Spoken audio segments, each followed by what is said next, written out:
Hey guys, ILene Vick here for Teaching Adult Coloring with ILene Vick. It is Thursday, April 3rd at 7 p.m. Central Standard Time, and I am live. It is week 14 of 2025, and in my neck of the woods, it is currently 75 degrees with a high of 81 and a low of 66.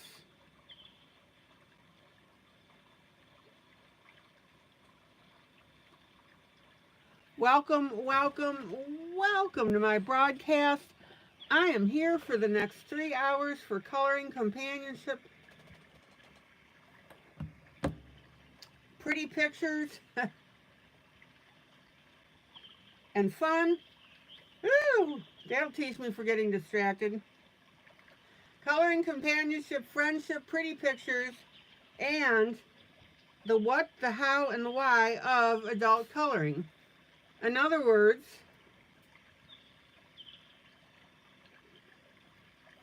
I show you what I'm doing,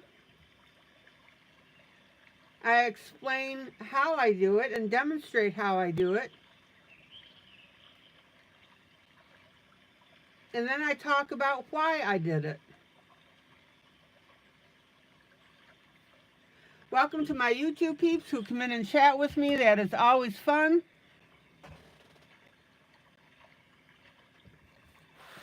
Welcome to my YouTube peeps who'll see this broadcast after the fact.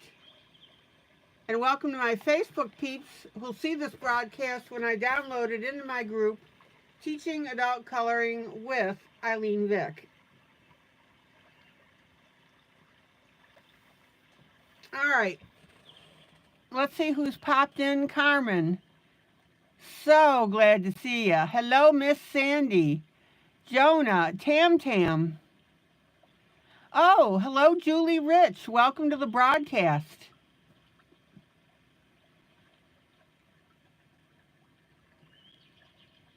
Welcome.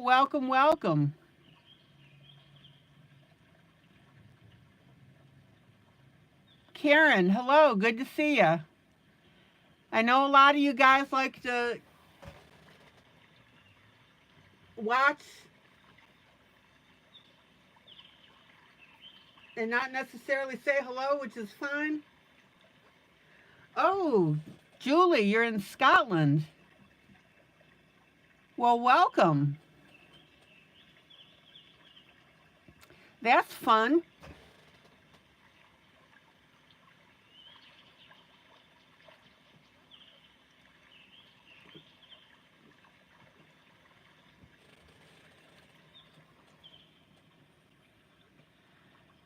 Julie, what brings you into the group?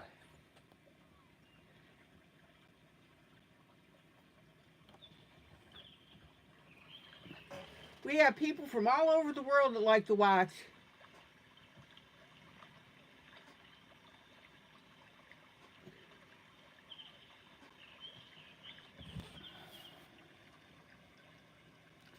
Are you going to be able to stay for the full broadcast, or are you just popping in for a little while? And just to let you know, Julie, you can always watch when this goes to video.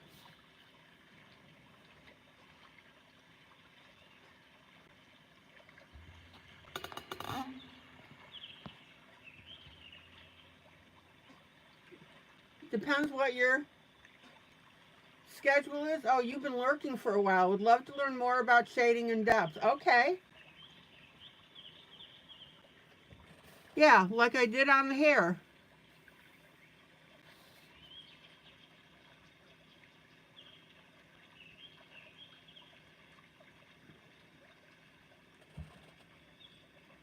Hello, Stephanie.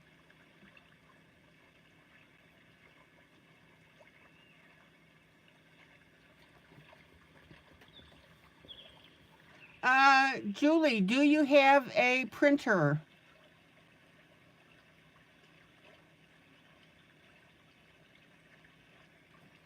Okay, so tonight I'm going to be working on the buddy color.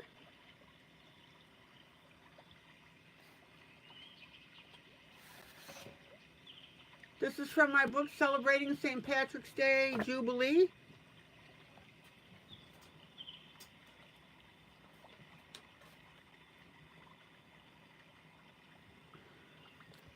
That's the cover real quick.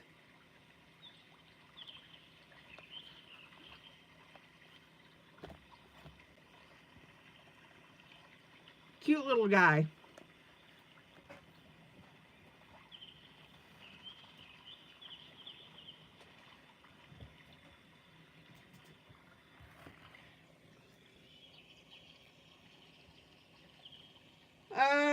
Let's see.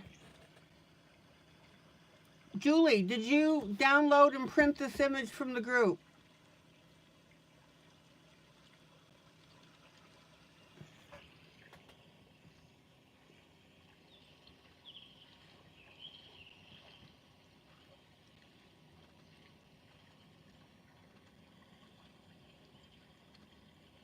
Oh, not yet. Okay. But you are a member of my group. All right.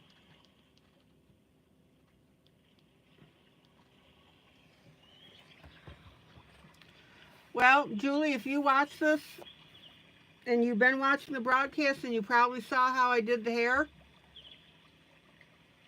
Hi, Janie.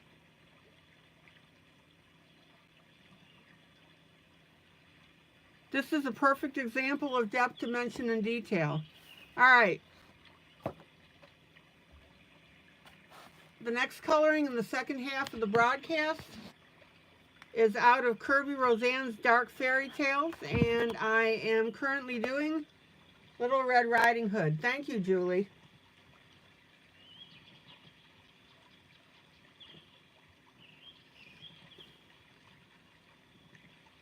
Oh, I'm going to sneeze. Hold on.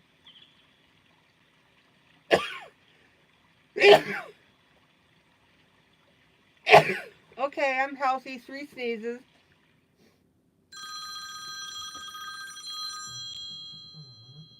And that's one of my weather warnings that I've been getting all day long.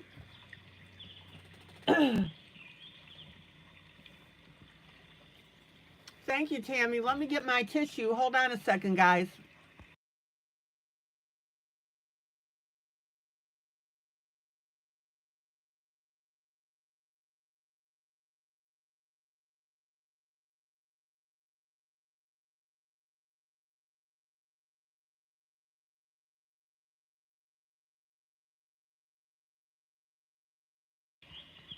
Okay, I'm back. Now, you're probably going to be hearing my phone going off. I've got weather call, and we've been having really bad weather moving through. High winds. We've had tornado watches and warnings. And everything is in effect till 10 p.m. tonight. All right, so back to the subject at hand. This is Kirby Roseanne's Little Red Riding Hood, his version of it. Interesting little piece, isn't it? Oh, and Dorothy. Hello, I keep forgetting to say hello to Dorothy. Dorothy watches every night except Friday. And she lurks. And I keep forgetting to say hello to her.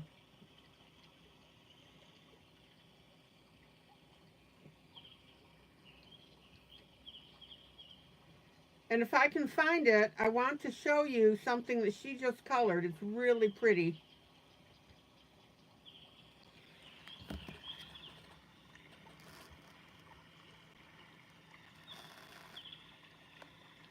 This is Dorothy Turnblad's picture.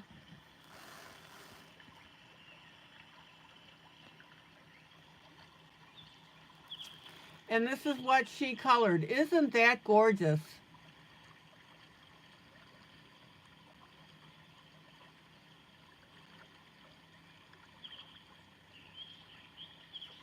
Love, love, love.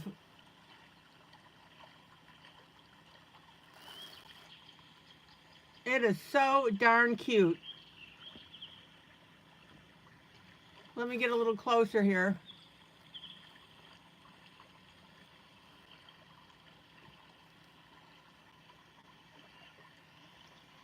Dorothy, wonderful, wonderful job.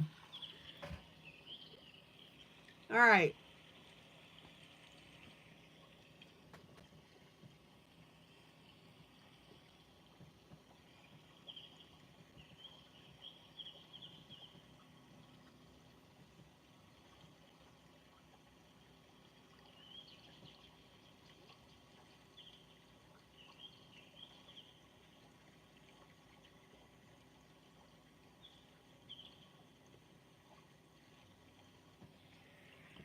So we've been doing that. The dark fairy tales. And then, drum roll. Oh, there Dorothy is. Hello, Dorothy.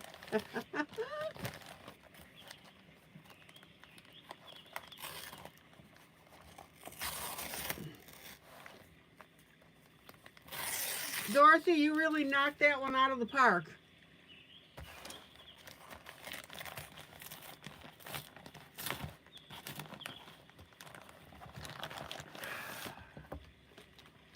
Okay.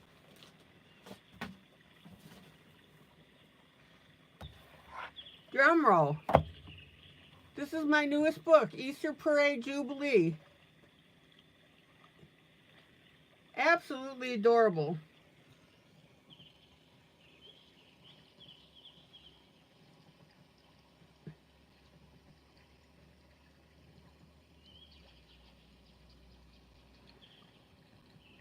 Let me fumble here and get you the link if anybody's interested.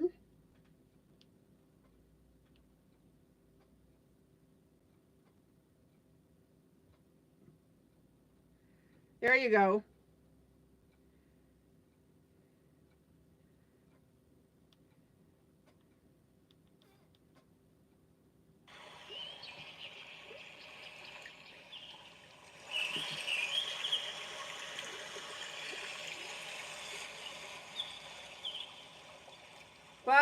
And I'm going to do a very brief walkthrough of it. Dorothy, you absolutely deserve that recognition. All right, so how's everybody's day going today? Win, lose, or draw? I'm going to say, although I'm feeling pretty good and in a good mood, I'm going to kind of say a lose, only because I kept getting weather alerts all night long.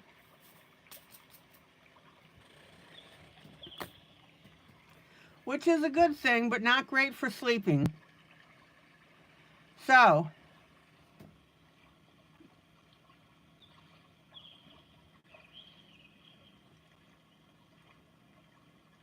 Tammy Wynn, you got your book today? You love it? Sandy, draw. Janie, draw. Dorothy, draw. Jonah, draw. Angie Wynn, feeling better? Ordered a new coloring book coming in tomorrow. Oh, Angie, what did you order?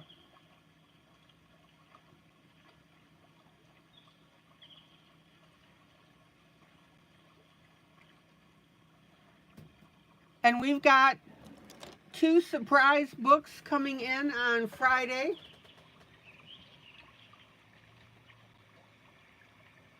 The Symphony of Cute Animals. Oh, that's great, Angie.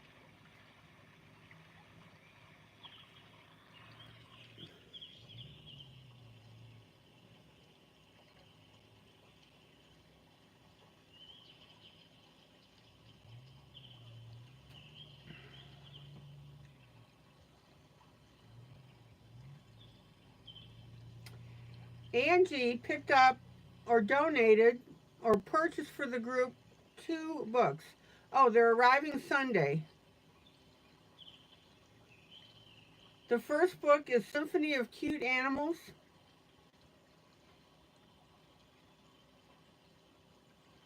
Kanoko Agusa.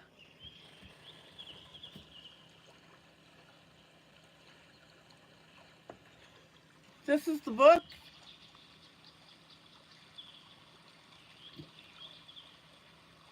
And I will be putting up links for it as we get closer.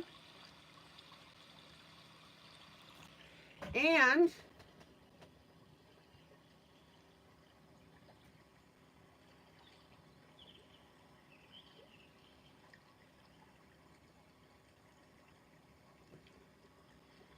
She also got the book Romantic Country.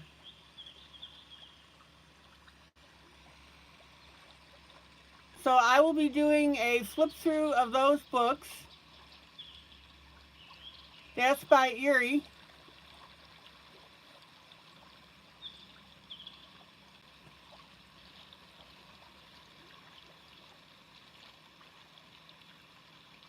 So it should be fun to color. Thank you so much, Angie. Stephanie, Wynn, got a date for next Wednesday to have your bottle brush planted.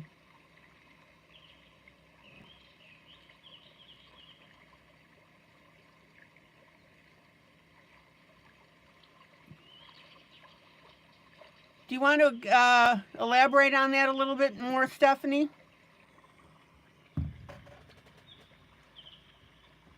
All right. And guys, of course, if you would be so inclined, please hit that like button. Karen, Wynn, I got ILene's newest Easter book, too, from a sneaky little bunny.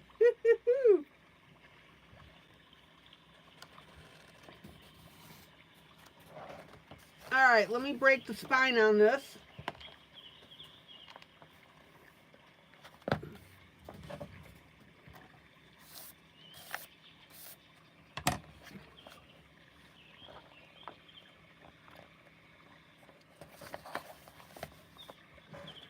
All right.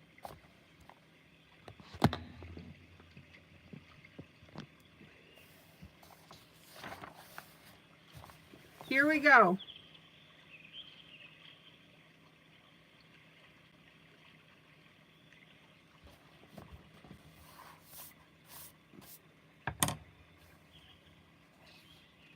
Carmen, do you like the book?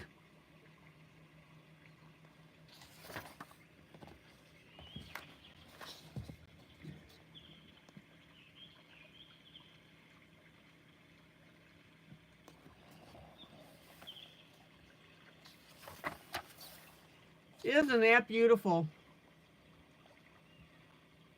Very, very elegant.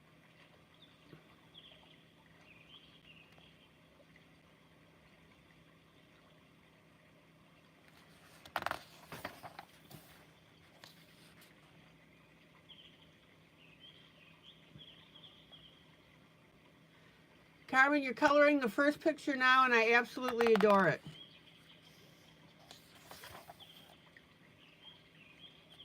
So by first picture, do you mean this one?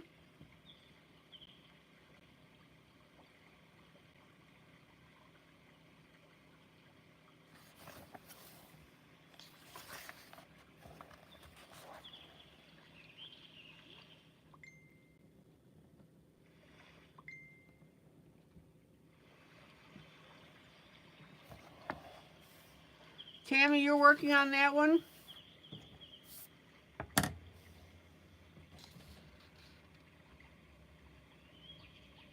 Just a bunch of little cuties. I love the torn pants on this one.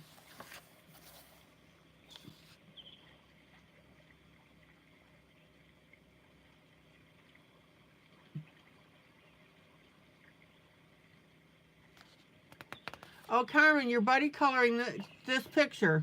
This one, right? The little girl with the eggs.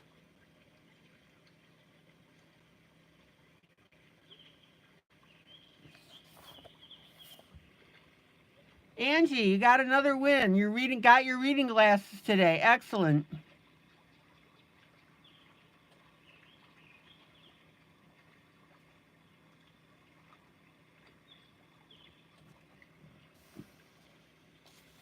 Love this lion.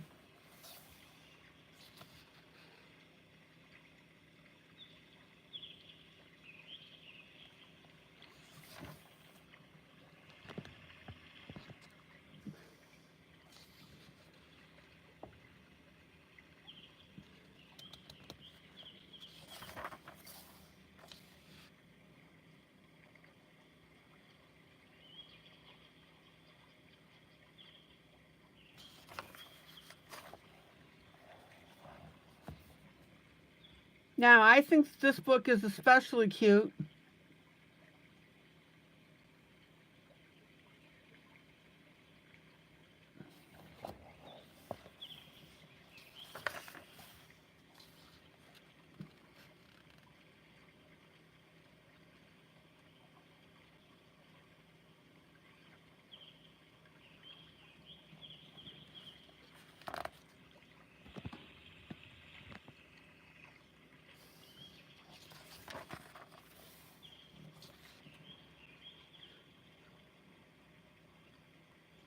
And if this book doesn't make you smile, I don't know what will.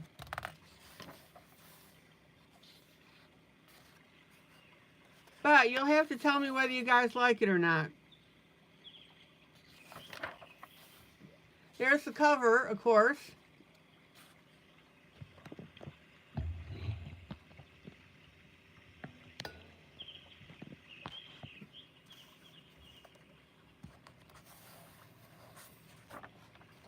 You didn't notice the bunny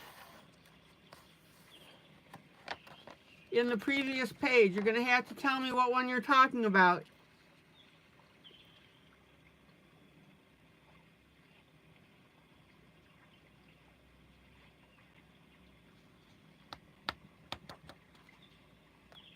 Oh, Julie, you ordered the Leprechaun book. It's going to take 10 days. Ooh, can I download The Girl in the Pigtails from the Facebook page? Yes.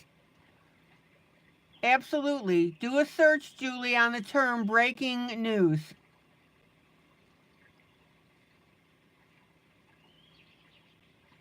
Guys, remember, your comments have a little bit of a lag. Julie, you're welcome.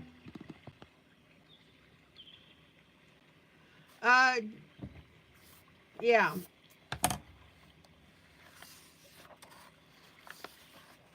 So when you say that page, please be more descriptive. So there's the cover. Love the little black shoes.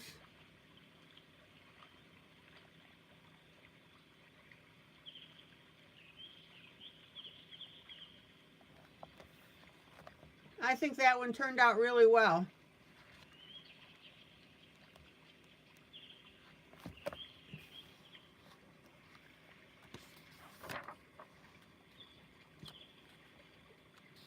Here's our little bear.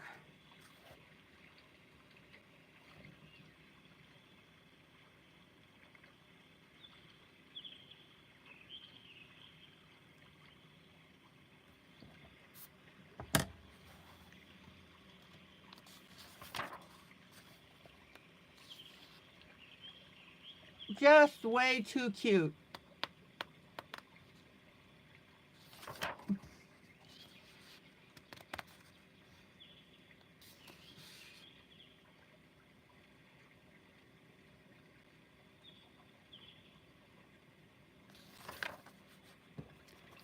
Now, I adore this page. Look at it. How elegant is that?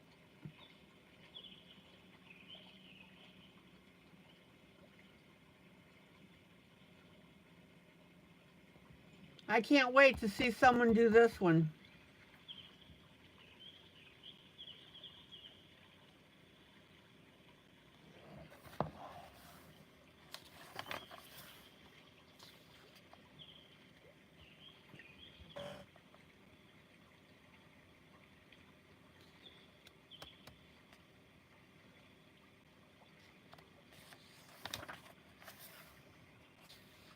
And I love this one as well.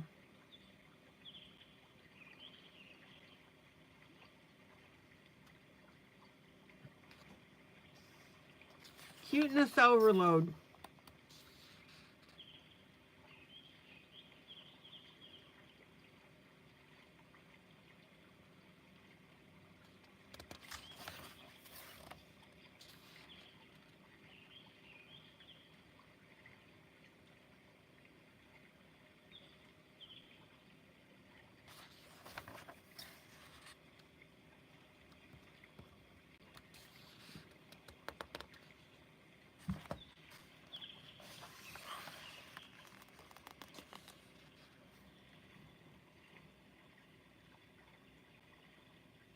Look at this little bunny over here.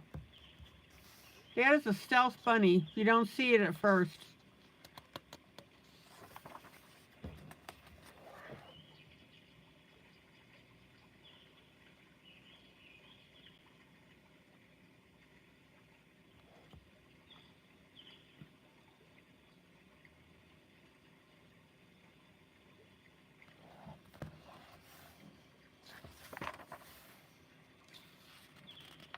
Here's another Victorian woman.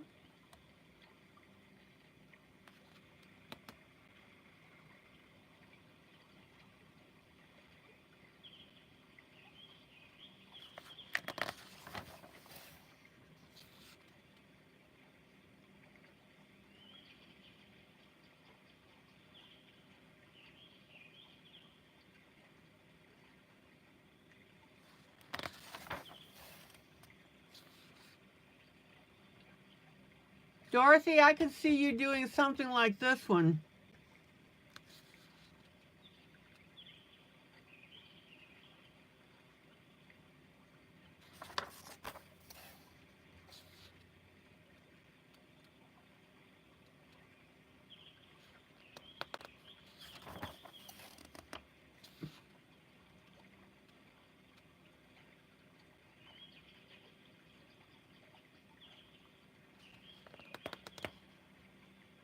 There's another hidden bunny in here. Maybe I should do a hidden objects book.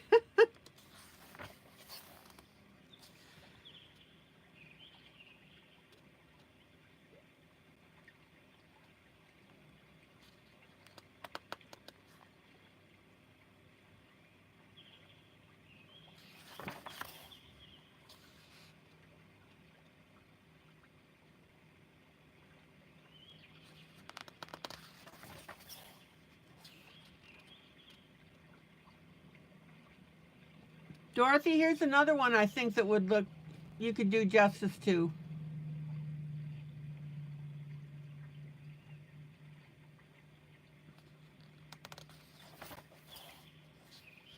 And how could you resist this one?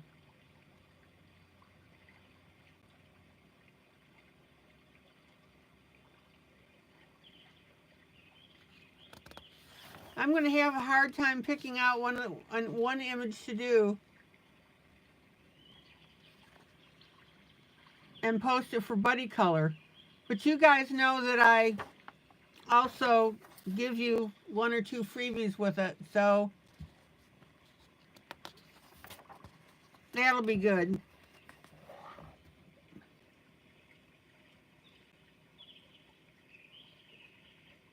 Love the expression on this one.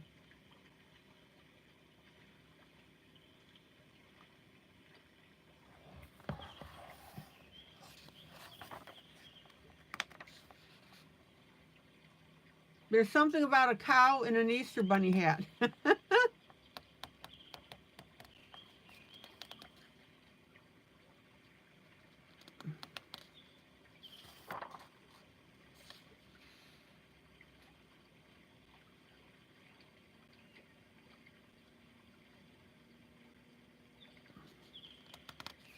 Just ridiculously cute pictures.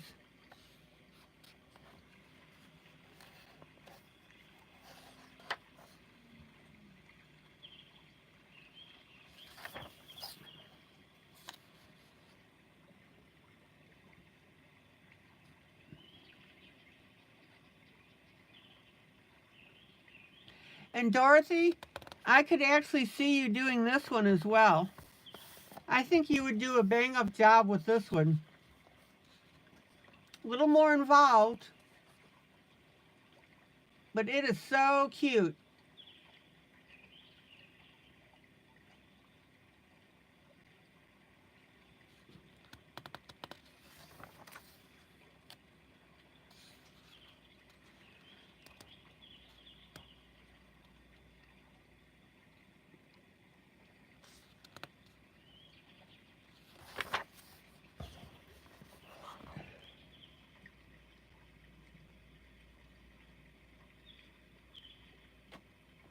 Now, I think It was either Tam Tam, Sarah, or Janie that's doing this one.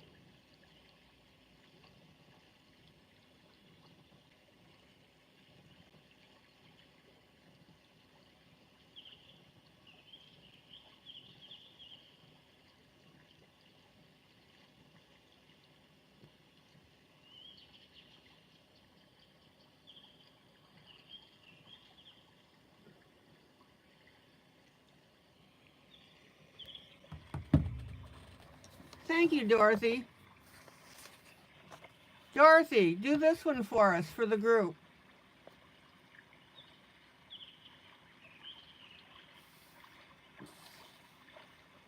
I think you would knock it out of the park with the flesh, the faces, and so forth.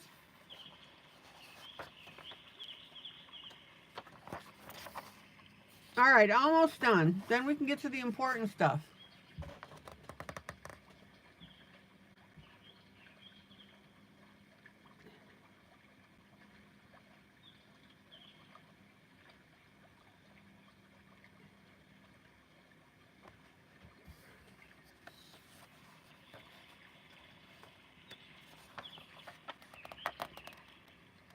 And look at that lamb. Just ridiculously cute.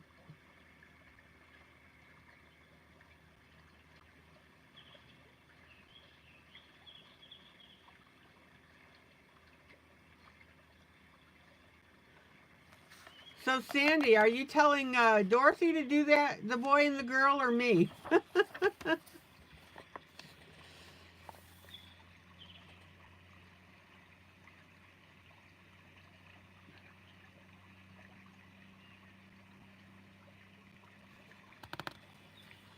As the body color.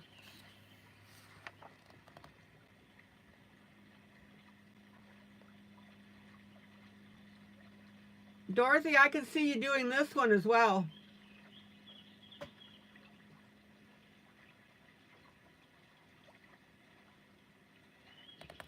Oh, the one before the lamb? Yeah. Oh, this one.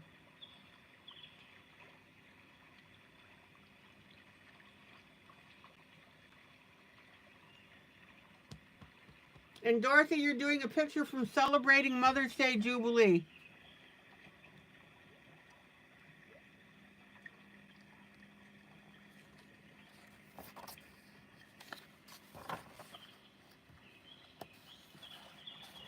Now, how could you resist this one?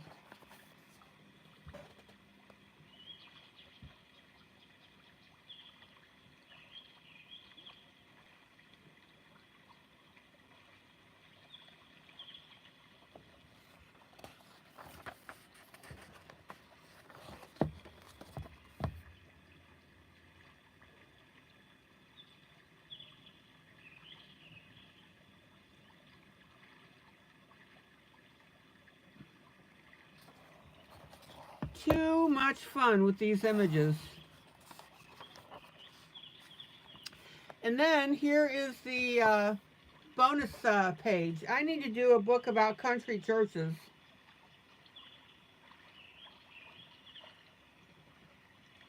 Remind me at 10:20 p.m. to make a book about country churches.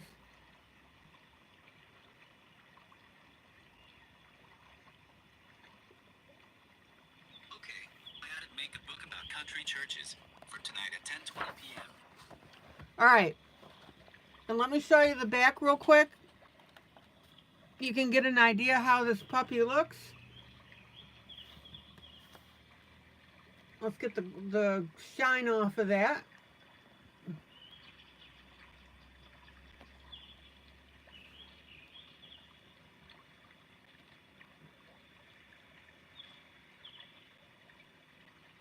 Lots of great images in this one.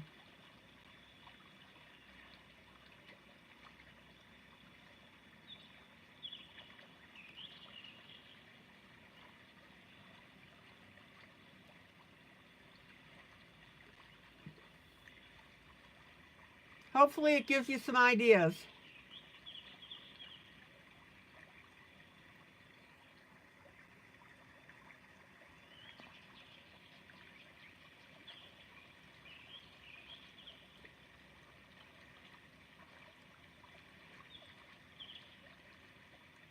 I still love this bunny suit.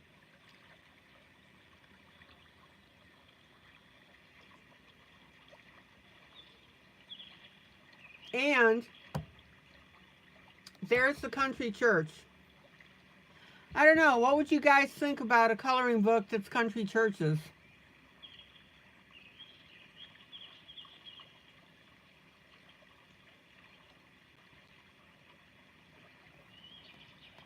Okay, there you go.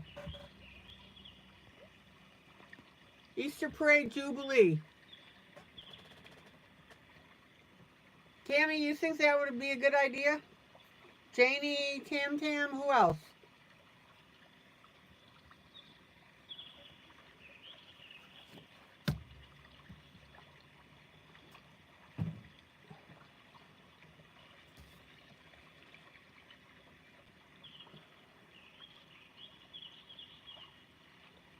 Sandy, not your cup of tea? Okay.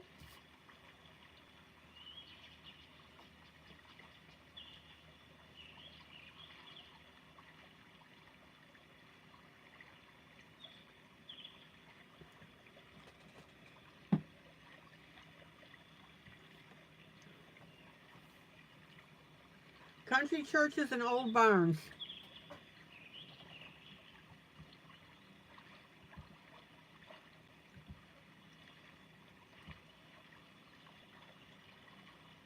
Remind me at 10:10 p.m. to do a book about country churches and old barns.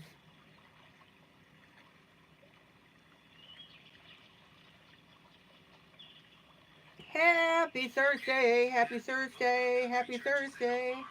Happy Thursday to one and all. Hi, Maggie. Jonah, not your cup of tea either. Okay.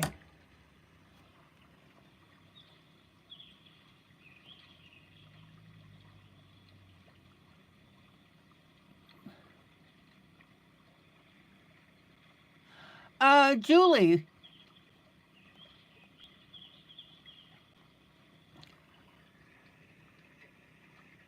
Oh, before you got sick, Carmen, you loved taking pictures of old country buildings.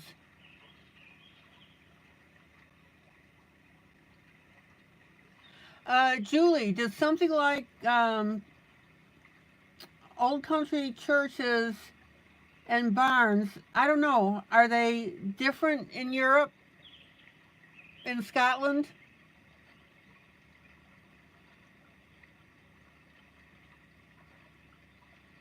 Maybe I should do a picture of churches and barns from around the world.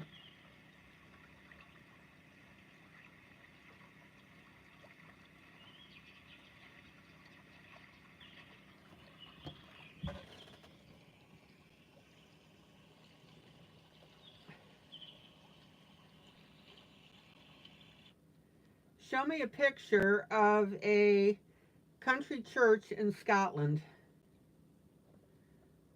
Here are some images of country church in Scotland from the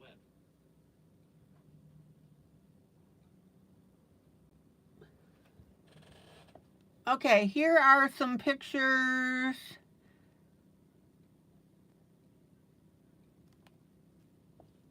of country churches in Scotland.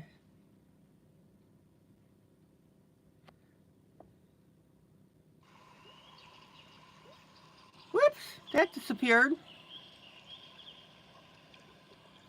A National Weather Service alert from Metro.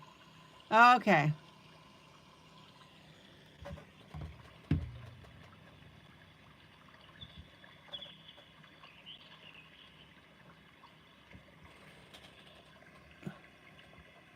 Oh, on the far right, Italian Chapel here in Orkney. Great.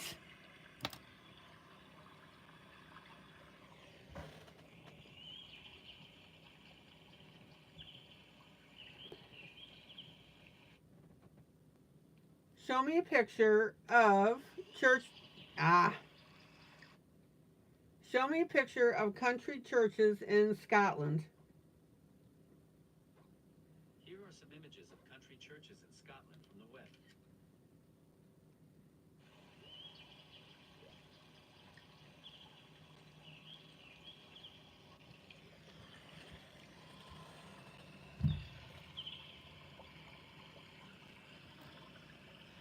Julie, on the far right, Italian Chapel here in Orkney.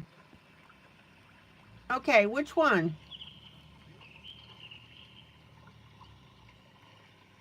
Is it this one right here?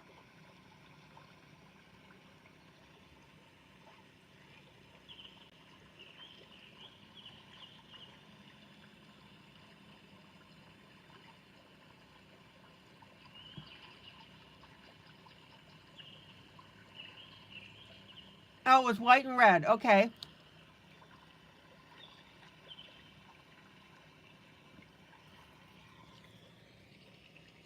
Well, bummer. Give me one more second, guys.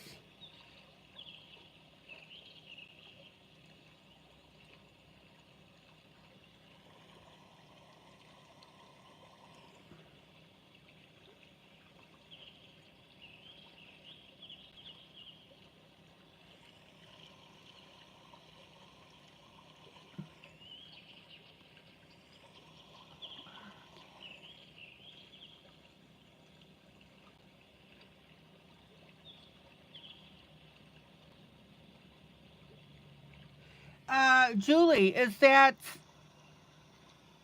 that's in Scotland, right?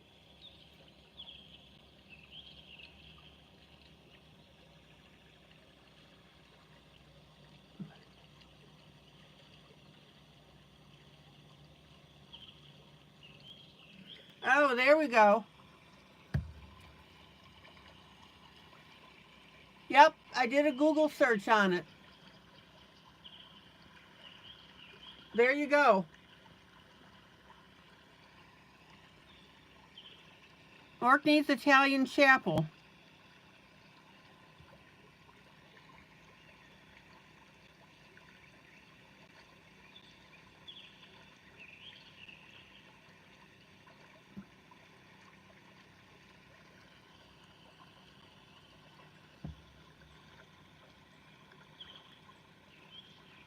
All right, the things that you guys learned in this group.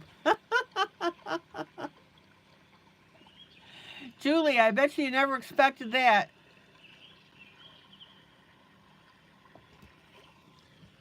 Okay.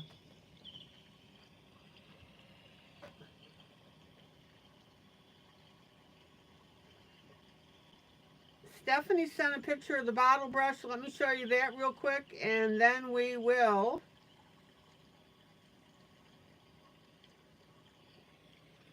get our coloring on. There you go. There's the bottle brush plant she was talking about. Bottle brush tree.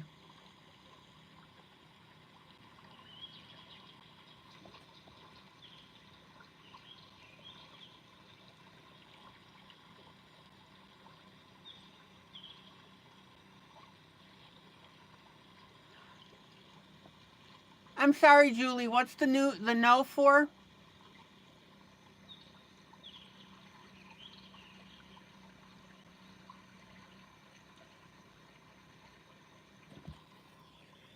Okay.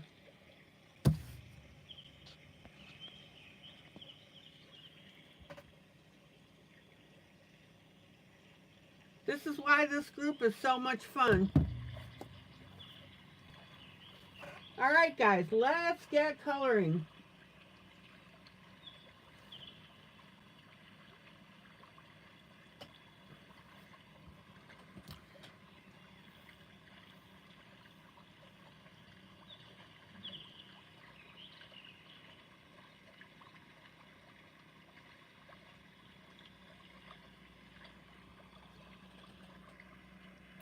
So yesterday I worked on a couple of the flowers.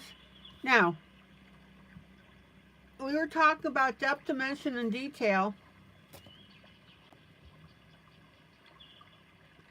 And I'm going to backtrack for a couple minutes.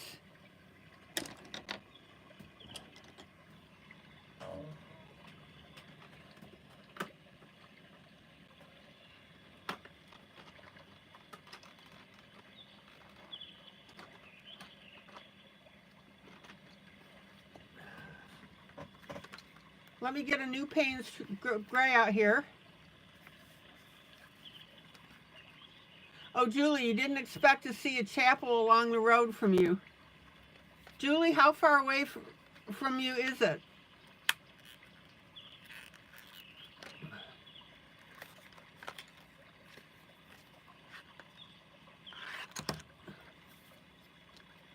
All right. Oh my gosh, that feels thick. Faber-Castell may have changed their pencils.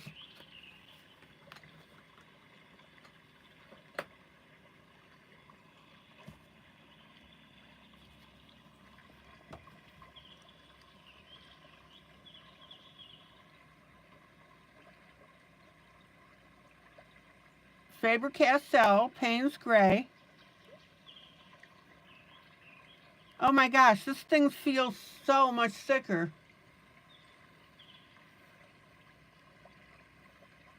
Faber-Castell changed their pencils. Does anybody else notice that?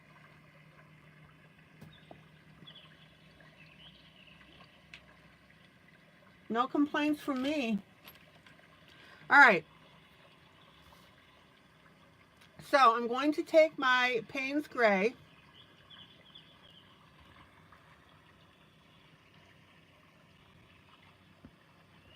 I'm definitely noticing a difference. And what I'm going to do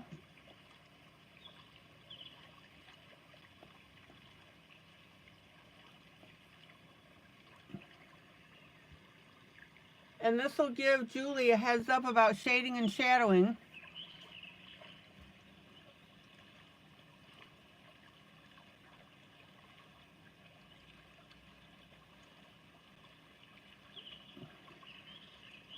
Is we're going to shadow and shade in between the braids of the hair.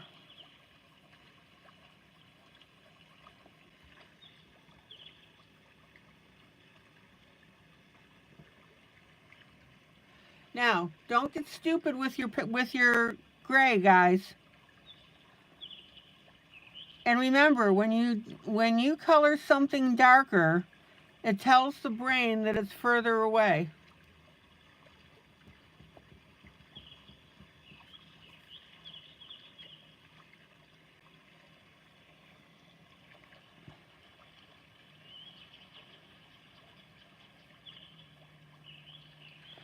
So, Julie, are you going to be able to stay with us the full broadcast?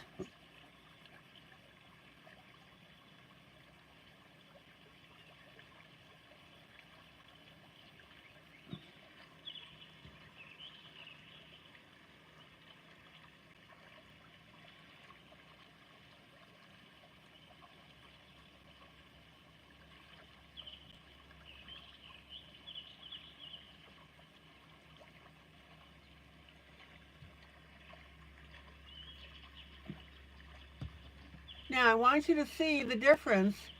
Yeah, and Julie, just do me a favor. When you bug out, please let me know.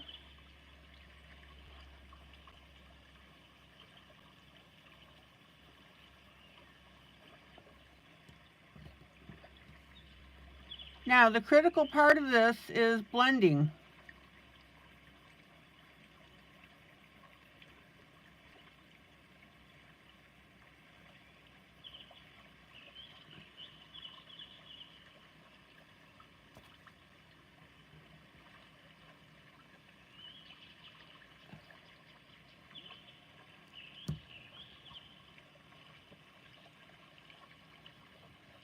All right, guys, everybody behave. Julie thinks that we're a lovely group.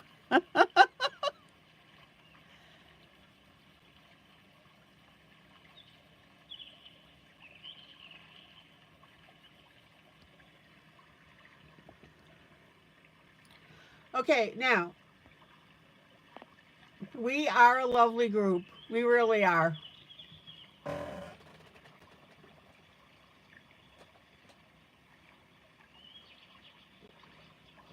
Now, I want you to notice the difference between the top of the braid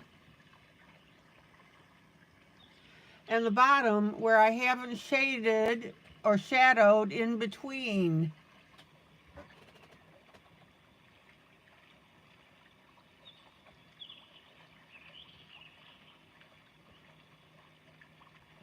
And again, don't get stupid with your pencil. Your gray, your black, and your white are very powerful colors.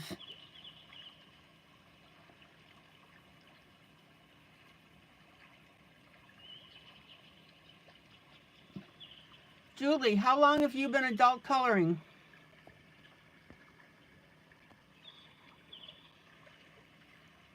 Just skim that pencil over your piece.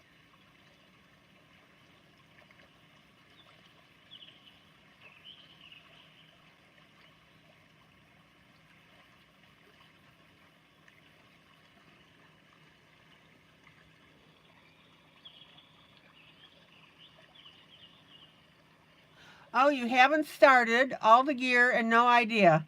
Julie, you've come to the right group.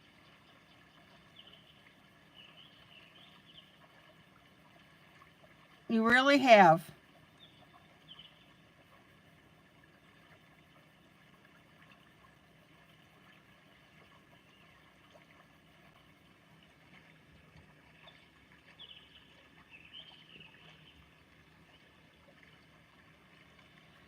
Now, I can't emphasize this enough.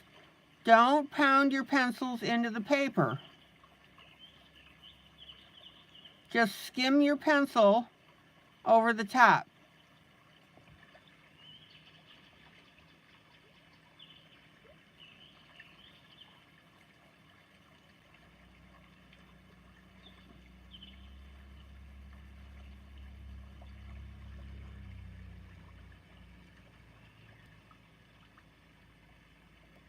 I could draw a bit, but the way you color is on another level. I got coloring books years ago and just used flat colors, but I love the realism. Yeah, that's a good term to use, is the realism. That's right.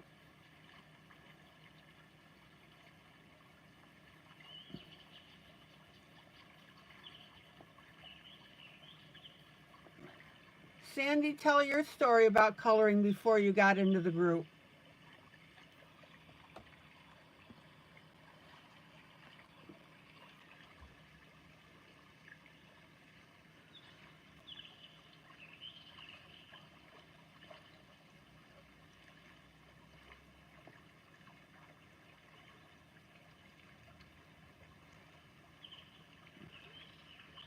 Okay. In other words, Sandy, when she was doing her coloring, just used one color and didn't know about the depth, dimension, detail. And if you look at her coloring now, it's like night and day.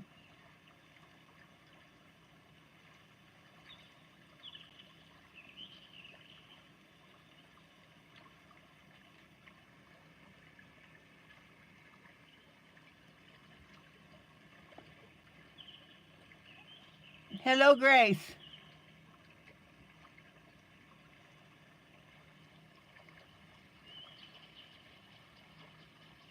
Now, notice that our darker colors, for example, this gets darker where the hair is pinched. Hello, says Grace.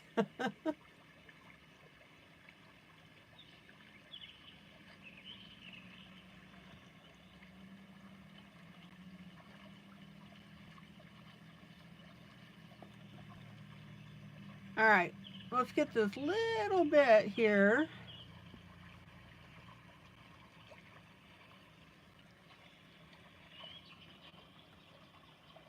And Julie, if you ever want me to zoom in or zoom out, just let me know.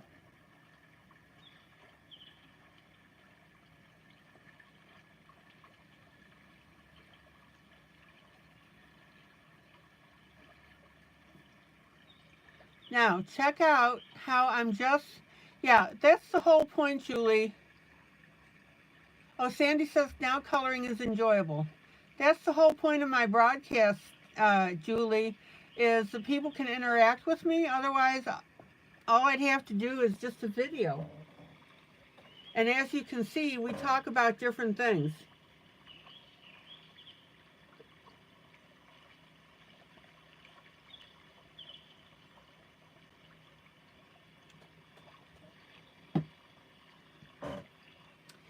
And Julie, if you have any questions about why Americans do the things they do.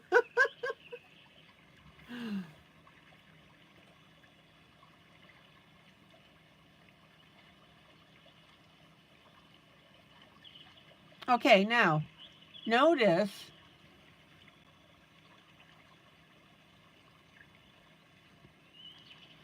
how I'm using the Payne's Gray in between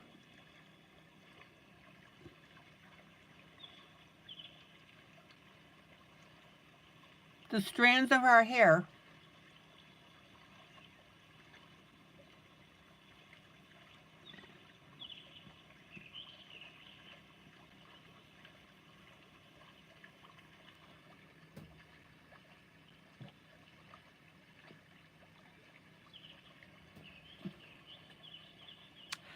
There's Sarah, the birthday girl. Happy birthday, Sarah.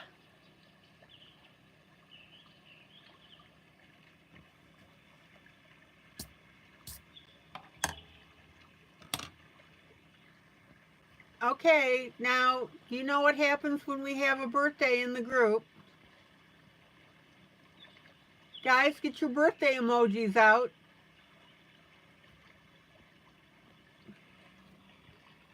Sarah, are you ready?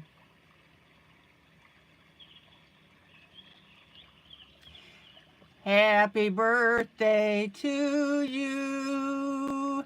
Happy birthday to you. Happy birthday, dearest Sarah. Happy birthday to you. And many, many, many more. Yay!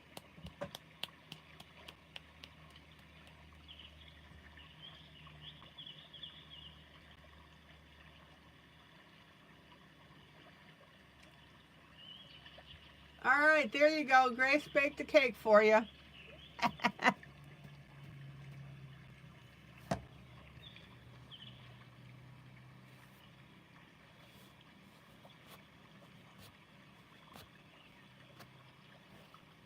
Ooh, Julie included champagne glasses.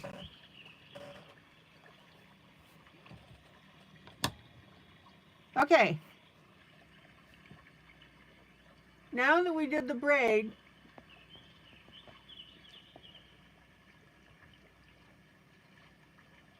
what do you notice about the hair in general?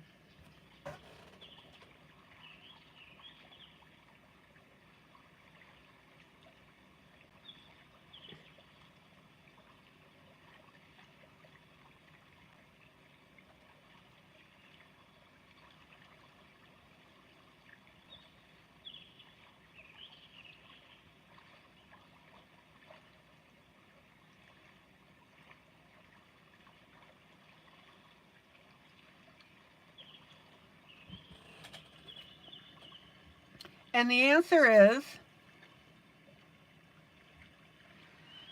we've got darker shading down here because of the Payne's Gray, but our hair on top is lighter. So we need to balance this out a little bit.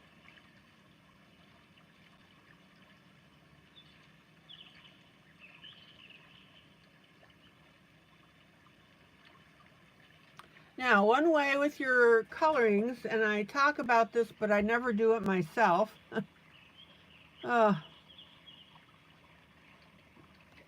is look at your pictures upside down. And the reason that you do that is because it stops your brain from forming opinions about your coloring, and it lets you see a more neutral view of how the whole thing looks. Sarah, you've had lots of singing today. Nice, and I got new pencils and a thingy with drawers to organize your art stuff on wheels. You go, girl.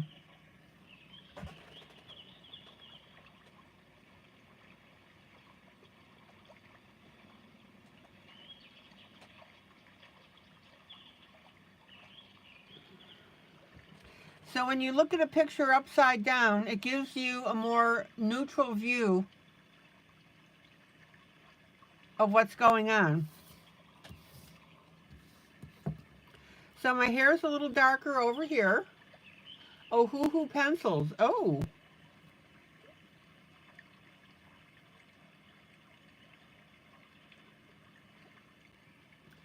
So I'm going to take my Payne's Gray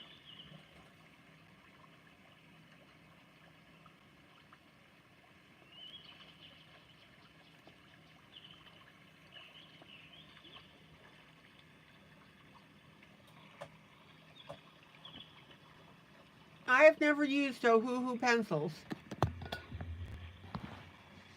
Julie, what kind of pencils do you have?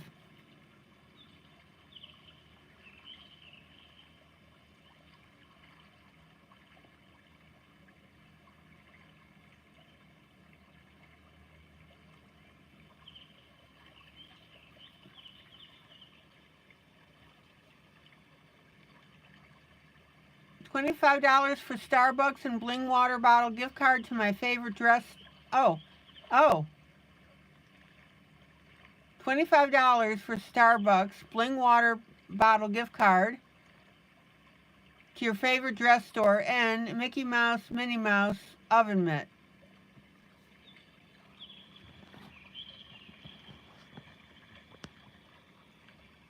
Julie, what problem is that?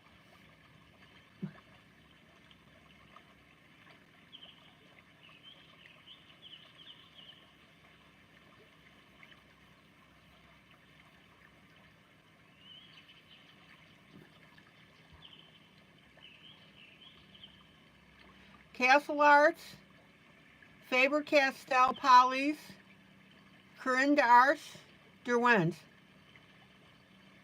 You've gathered them over about 30 years. So what's the problem?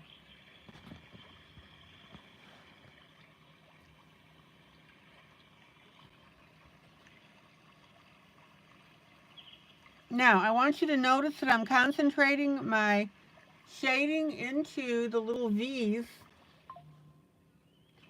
that the hair is making.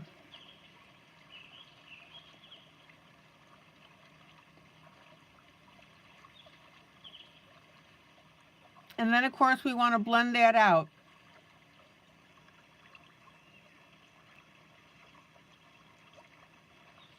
Ask your husband too many pencils. Julie, are you kidding me? That's nothing.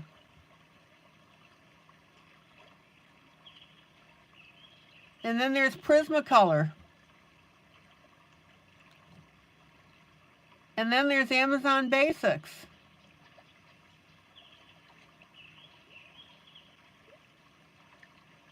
Buying pencils at our alarming rates, that's right.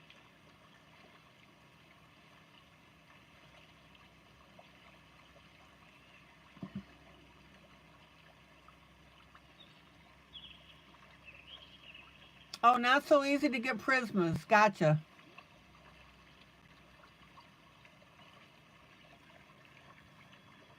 Okay. Everybody see how I'm very lightly shading.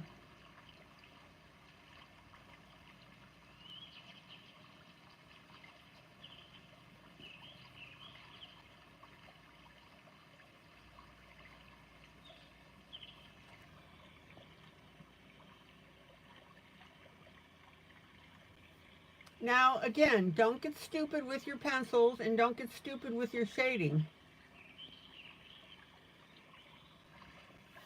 Starjoy and Color, that's right. I've got them all.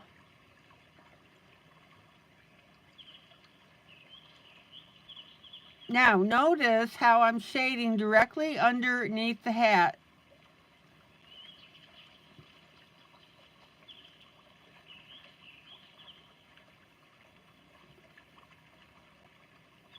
And this is how you get your depth, dimension, detail in your colorings.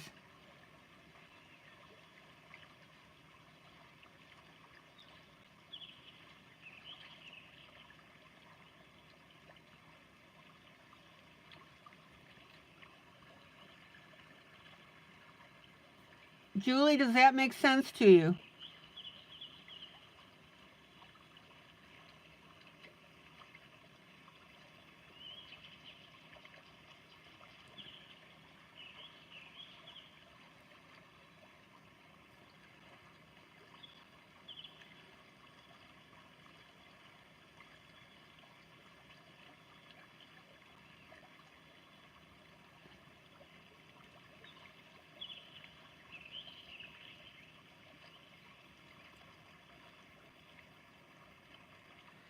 Now, Julie, the biggest things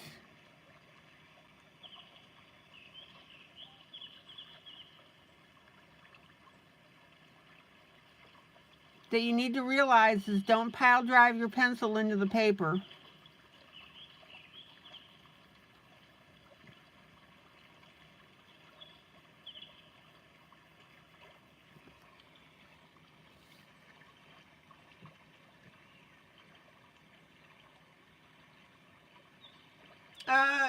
Julie, don't get hung up on light source. It is important. It's important or can be important, but don't let it flummox you. If you look at this picture, for example, the hat, it's darker to the left, lighter to the right. Same here, darker to the left, lighter to the right. So basically, in this picture, your light source is coming from the upper right to the lower left.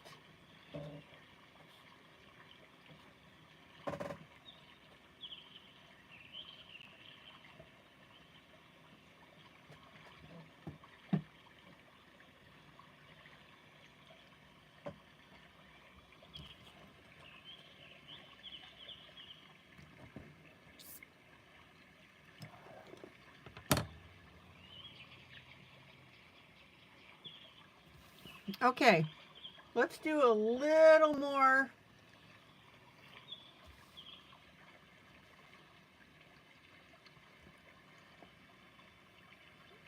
shading here.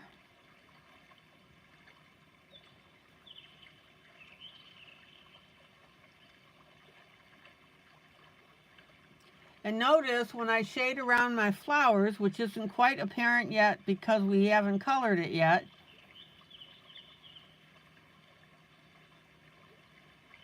it's going to cause our flowers to look more dimensional on top of the hair.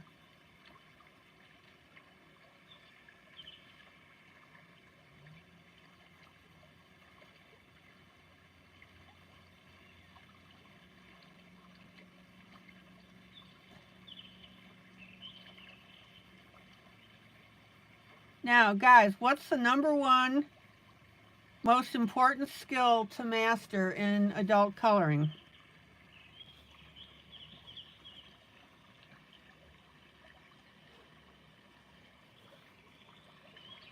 Let's see, let's go up here and just pop in a little bit more.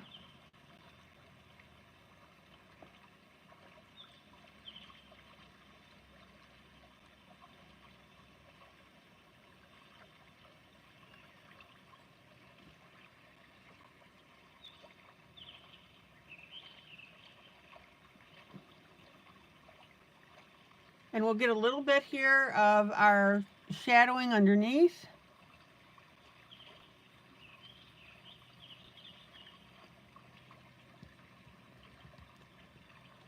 I'm going to finger blend that a little bit.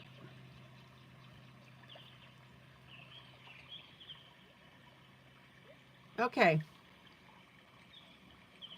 Now, let's check the hair again. Not to be confused with Harrigan.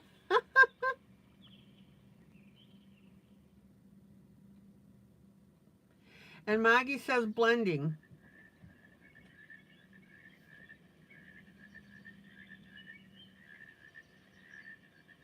Guys, I would rather see you have lousy color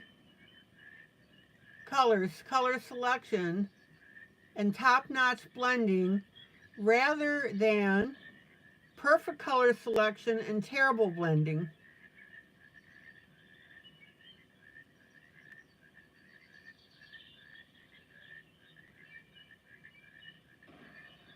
Okay, let me grab something here. Hold on, I gotta find it.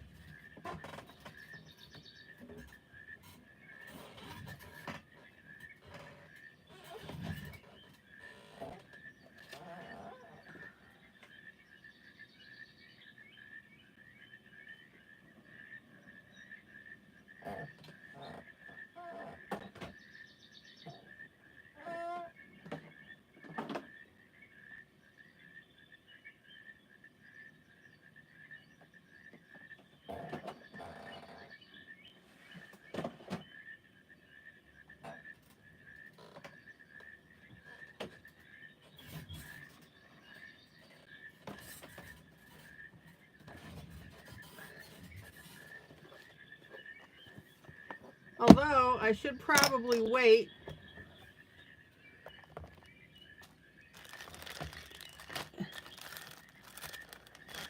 until I color the dress.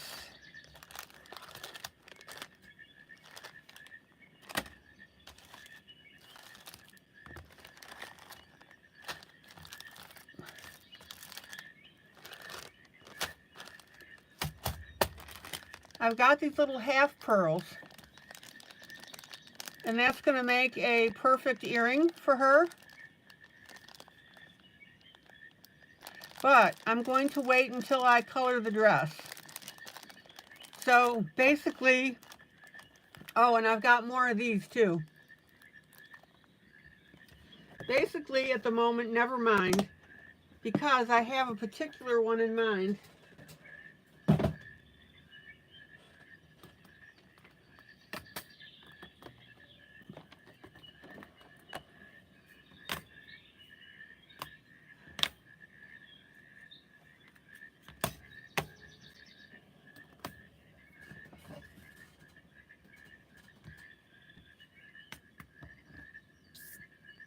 Janie, you've got 10 different brands of pencils, and you'll eventually get Starjoy ones. Excellent.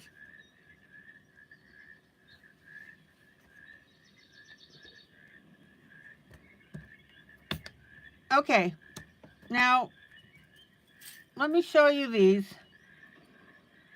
See, the best way to show this.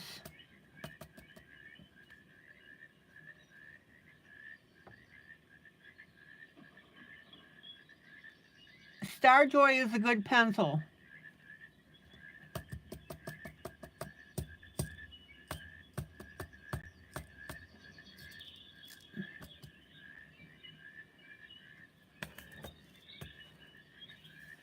Now, I have these little pearl things.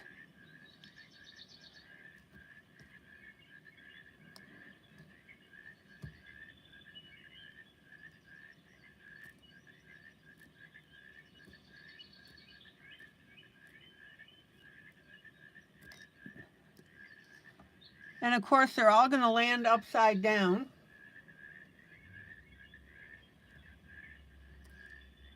And Julie, as you'll find out, I like to add add-ons to my picture. And I thought that one of these would make a great earring. Check it out.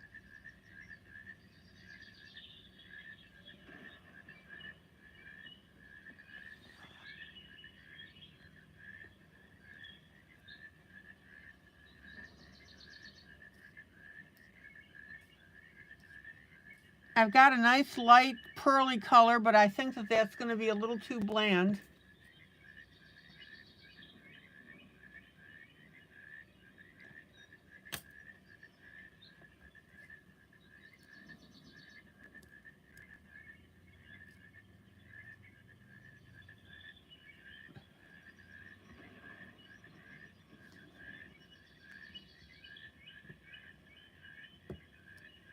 Those two are stuck together.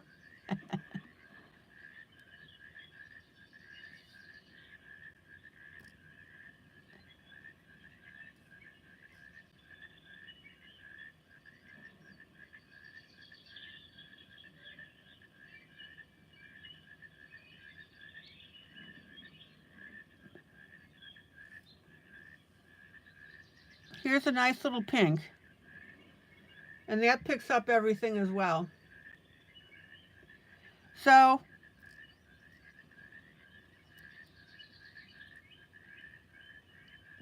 Julie, these are the types of things that I like to add to my pictures.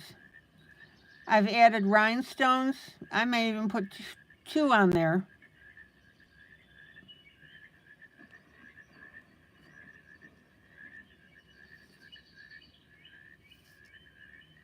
I do what Sarah does is I put my pictures in the protective sheets.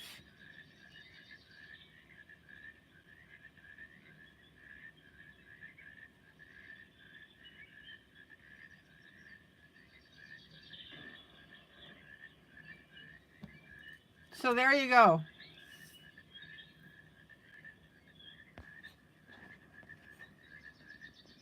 Doesn't that look cool?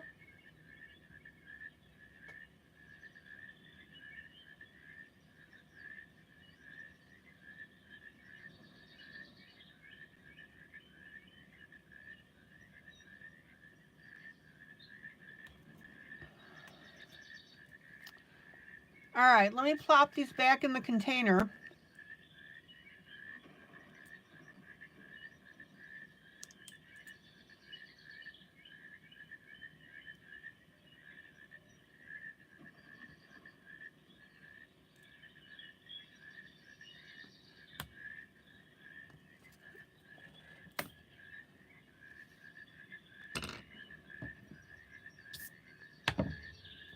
And let's get going on this little bear.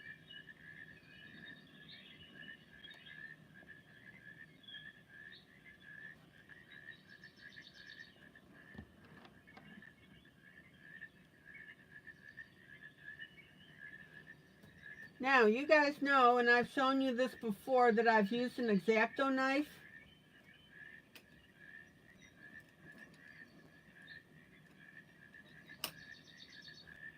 to cut in texture on something. Yeah, it is a good touch.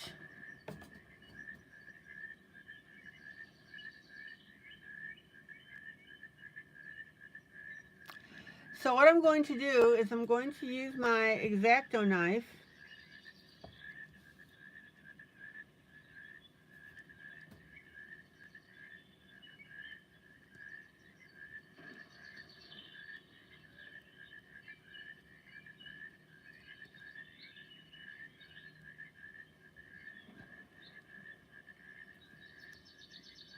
and we'll cut in that texture onto the paper.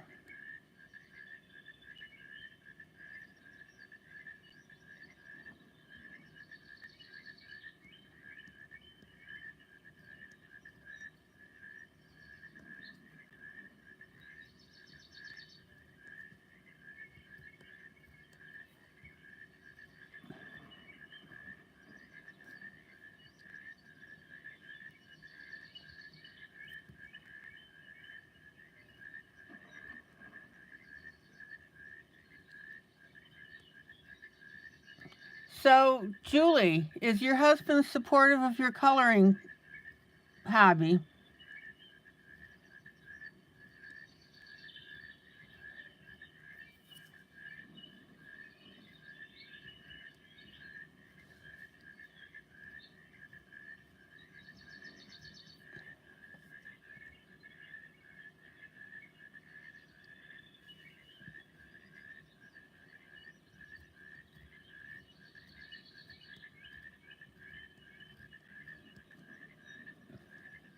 All right, let's get this ear textured.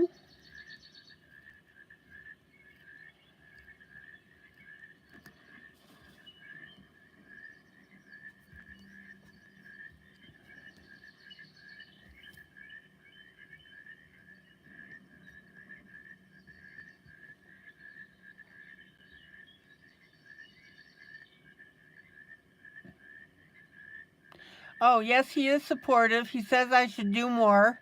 Excellent. He's been getting on you for ages to get back to it, and you found us. Cool.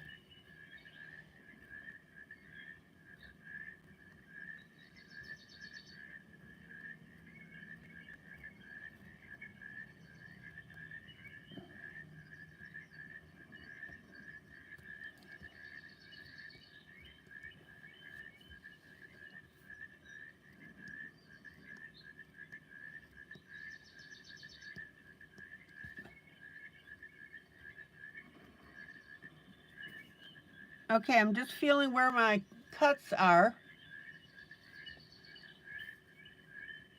Julie, what's your husband's name?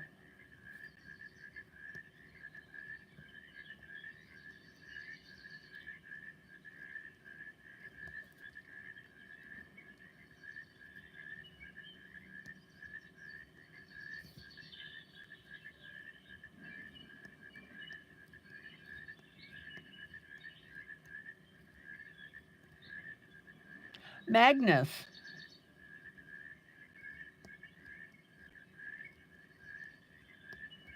Will you tell Magnus that we said hello, will you?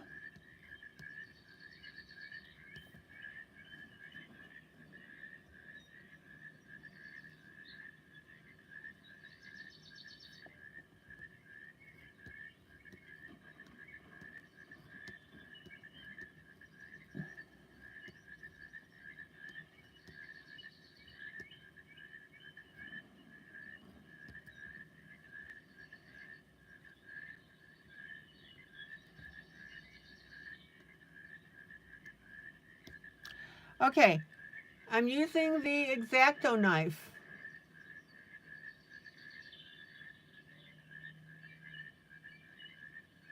Oh, he's snoring away as he's working in the morning. You work shifts and have a long weekend off. Cool. Sandy, I'm just doing my etching with my X-Acto knife. I'm pretty sure you've seen me do this before.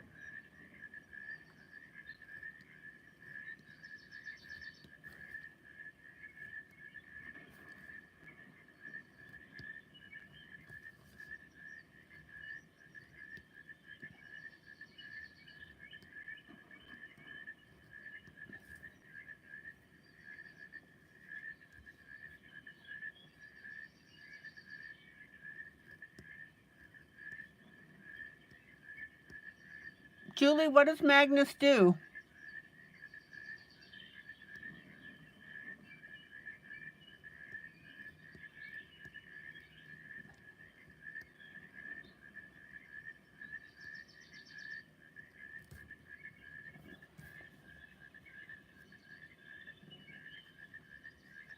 Okay.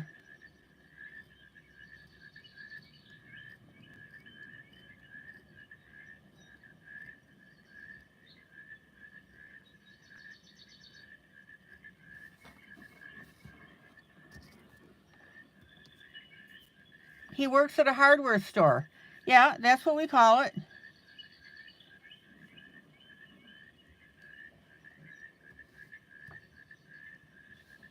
And what do you do?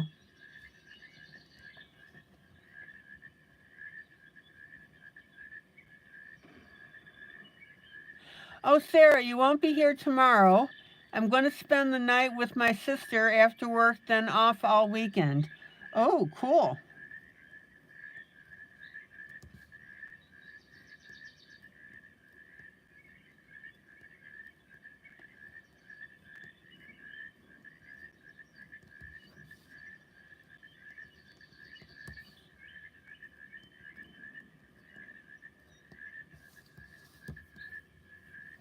Okay. You're a social care assistant. You work at an older people's home. Oh, you and Sarah do the same thing.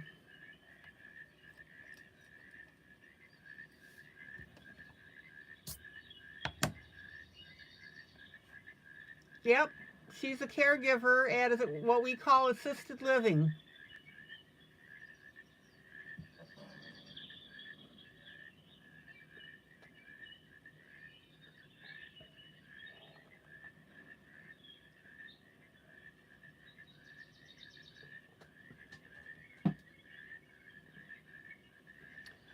Okay.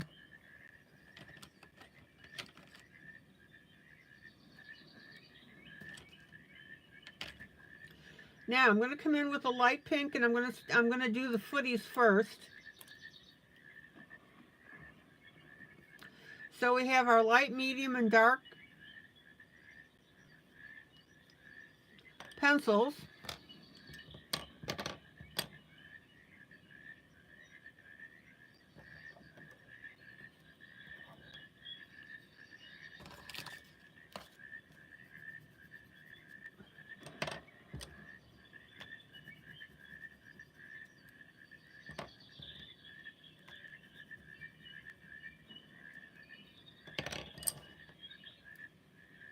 Same ones basically that I had for the rose.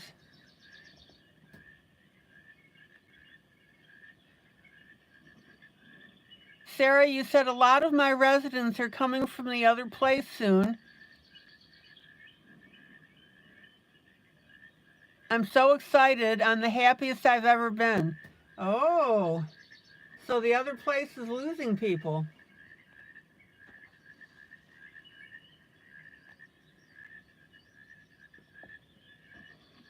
Julie, Sarah was removed from her other job for basically no good reason. She got a new job and she loves the new place that she's in.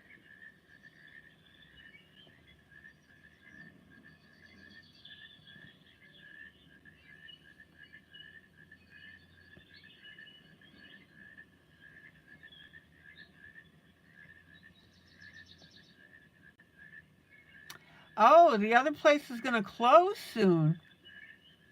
Whoa. Okay, I'm going to start with my darkest color.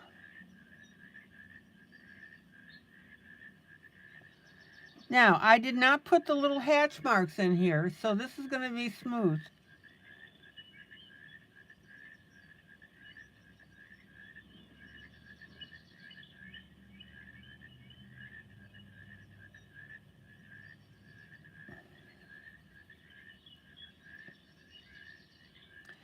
Sarah, remember how upset?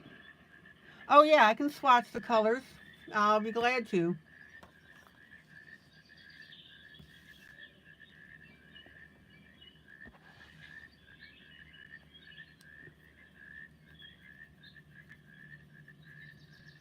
There's my dark.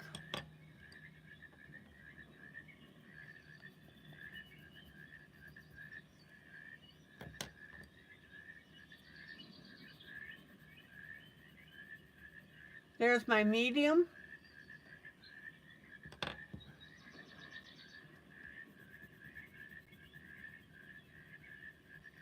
There's my light.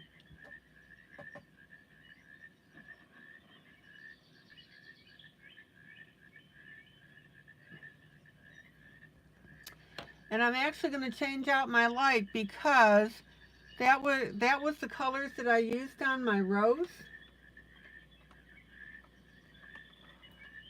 And I don't want that orangey look.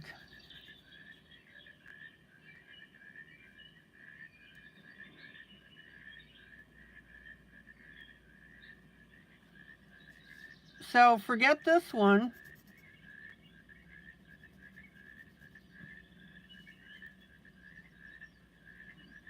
This is the light I'm using.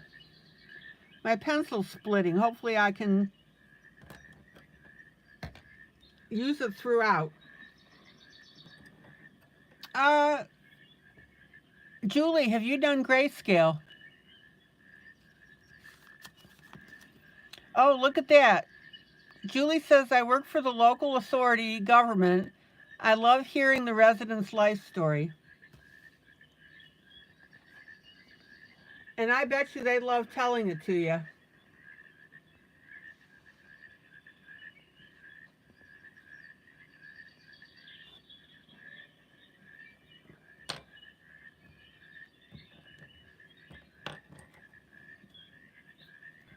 Okay, here's my darkest.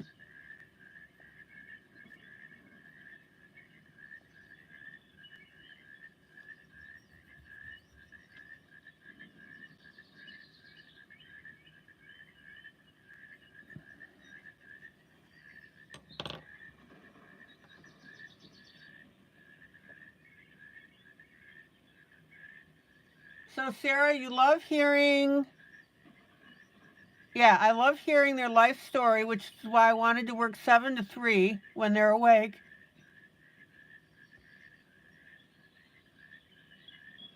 I like to hear who they were before they were sick.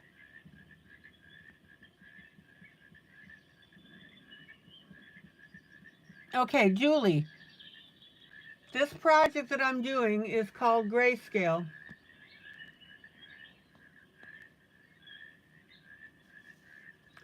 So this is a grayscale printout of the dark, medium, and light spots on the image. And we take corresponding pencils in whatever color we're using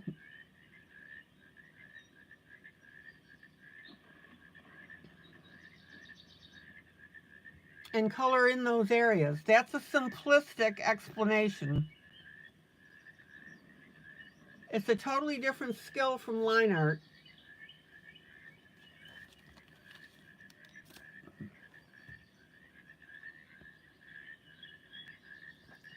And if you look at the bottom of this foot that I'm doing,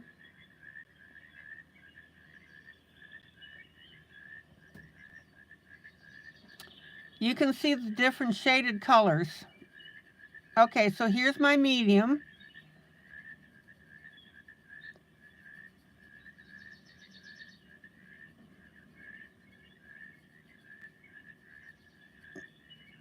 Now, here's where our blending comes in. You want to make sure that that color disappears from one color, that border disappears from one color to the next.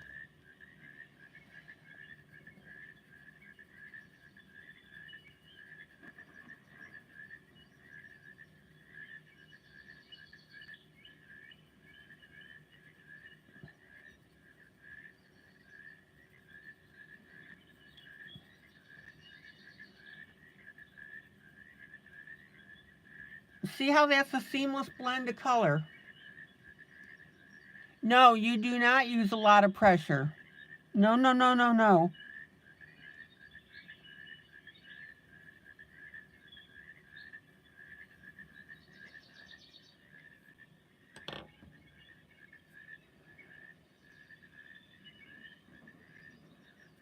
Okay, now here's my light color.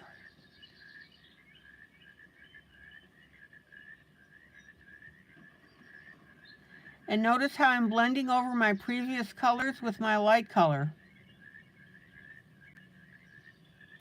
Now, if your area disappears, that's right, heavy-handed, waste your pencils and it's not necessary. I'm going to come back with a little bit of my white and I'm going to pencil in, pun intended, our light area. See how I'm doing an upside down U?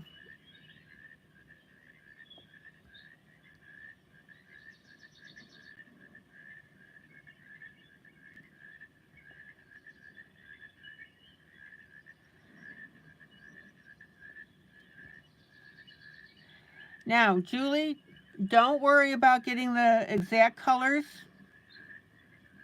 that I'm using. That's just from the fact that we may have different pencil brands.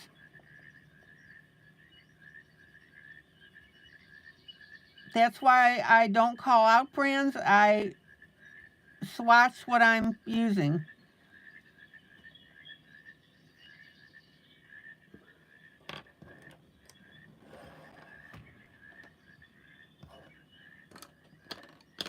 Okay.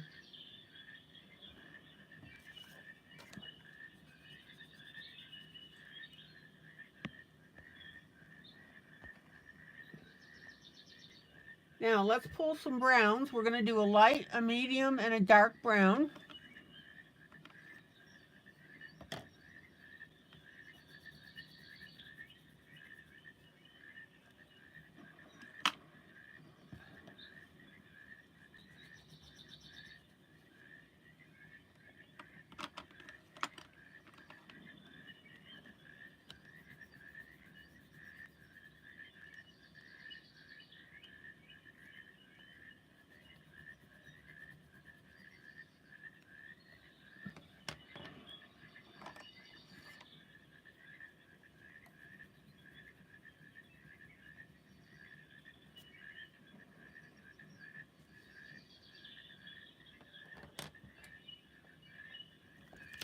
Let me show you the colors that I'm using.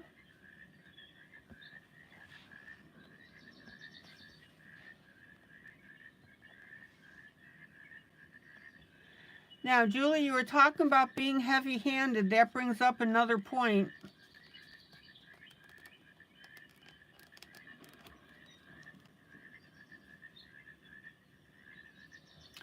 And Janie, that's exactly right, that is the advantage of having different brands of pencils, because you can find a color.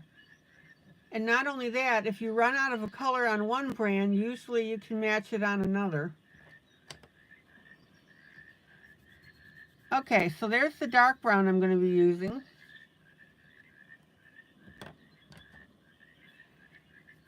Here's my medium brown.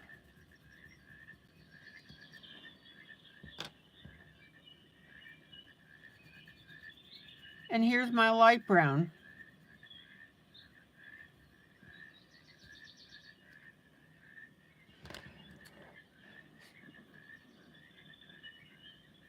So, Julie, what I started to say is when you color, when you do that little pickup, when you're moving around on your piece, you need to turn your pencil in your hand a little bit. And what that does is that keeps your point sharp. It keeps it sharper longer. Let me put it that way.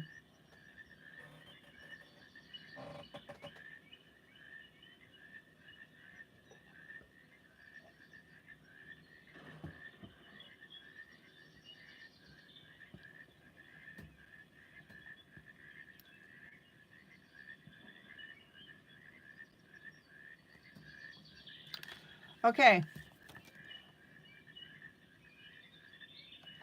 Let's start with our darker pencil. Now,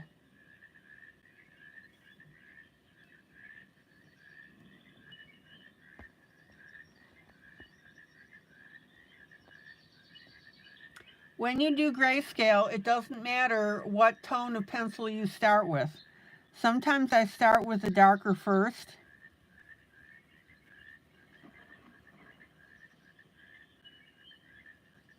Sometimes I'll start with the medium.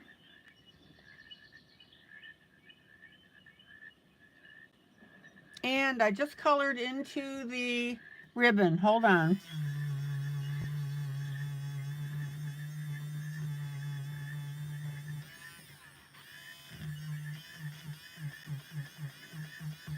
My bad.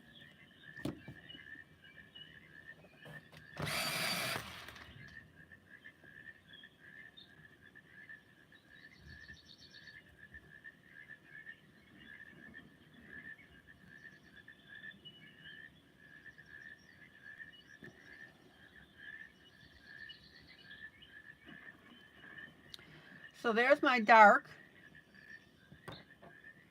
Yeah, I wear out my cinnamon there a lot. Now, I'm going to go against convention here, and I'm going to go right to my light color, because it's a small space. And you want to color in little circles.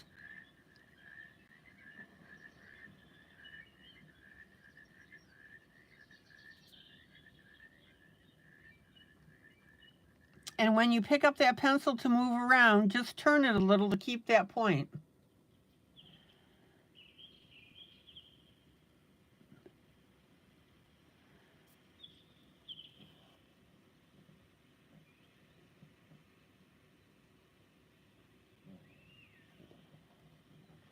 Okay.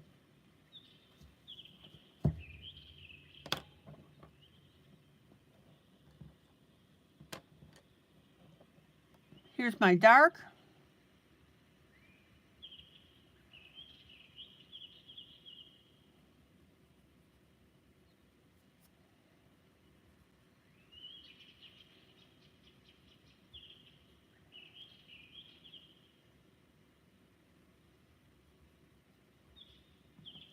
And then in this instance, again, I'm going to go right to my light brown because of the confined space.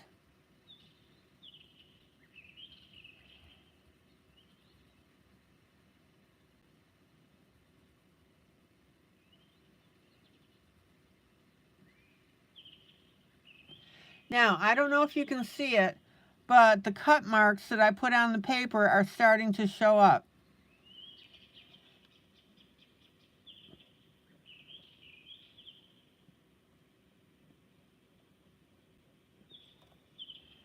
Now let's go down the leg.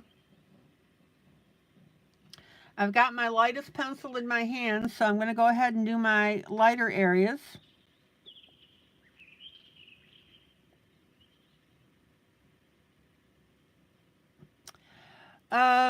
Julie, have you done grayscale before?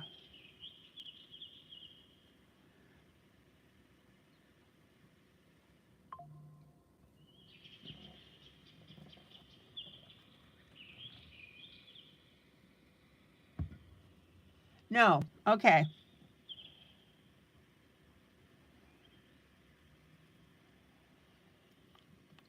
It is not, read my lips, it is not plug and chug. It couldn't be further from the truth.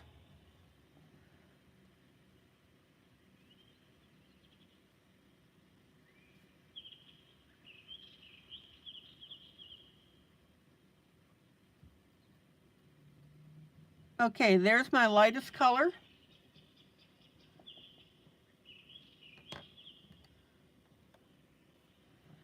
Going to come in with my medium.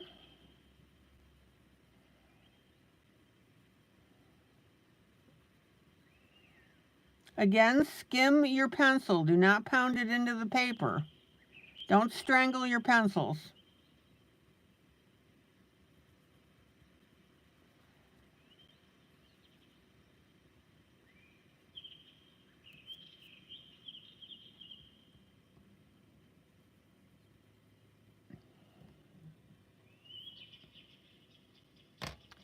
And then I'm going to come in with my dark.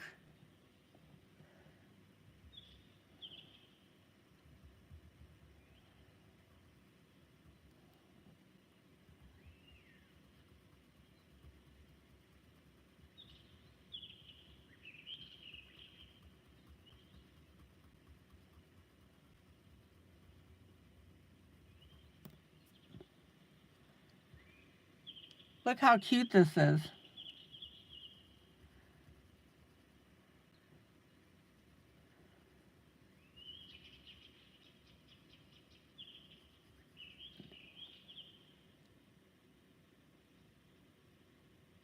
And then I'm going to come in with a little bit of dark on this edge. And that's what gives us our depth dimension detail, that the shading makes the leg look rounded. Anything that's darker, the human brain reads as being further away. And notice again how I'm blending these edges together on the pencil so that you don't see the dividing line between the one color and the next.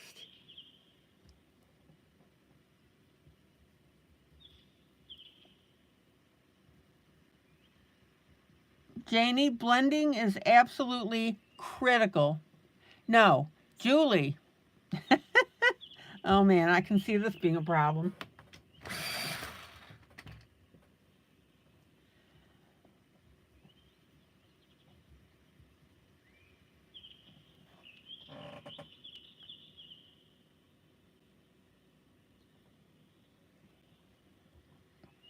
Okay, and then we have a little bit of brown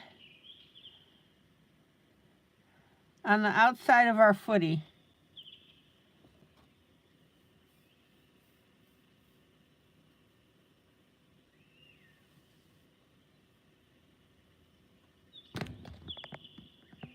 I am having way too much fun with this.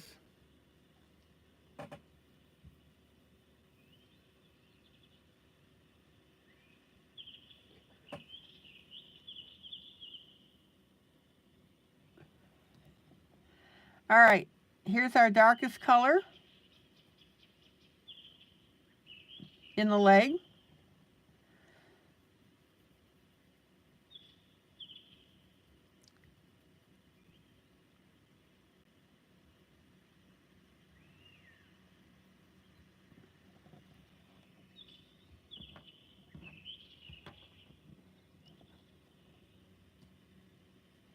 Here's our medium.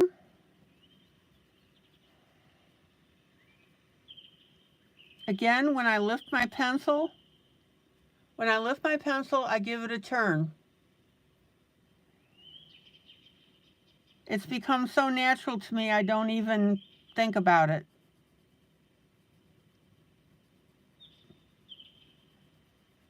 And notice how I blend that light into the dark? Excuse me, the medium into the dark.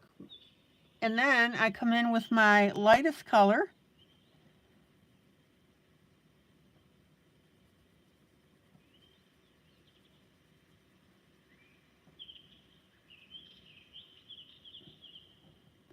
And we'll blend everything together.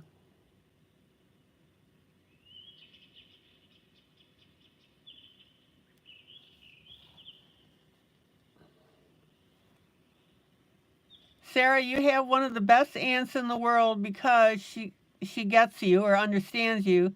She loves doing art, like all the card making.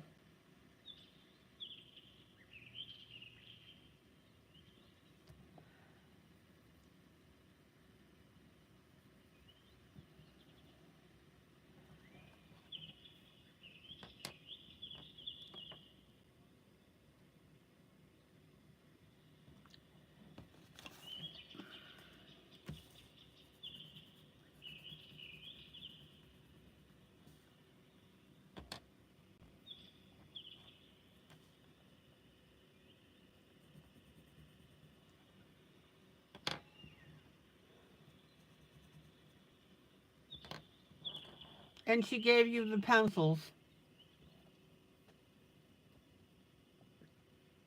How sweet.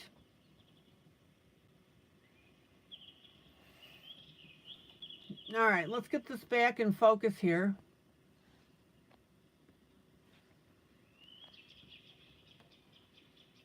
I've got a little bit of our light brown right here.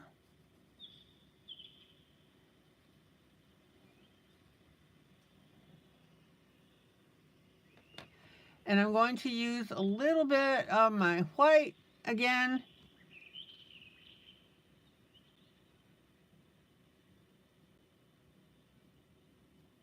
Just to highlight the side of this. And a little bit of a finger blend in one direction.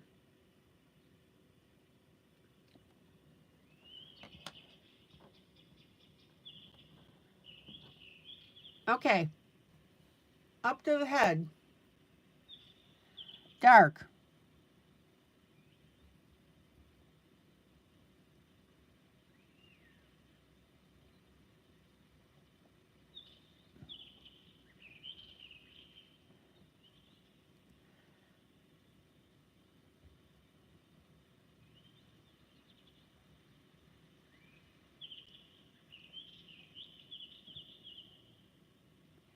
Julie, is all of this helping you?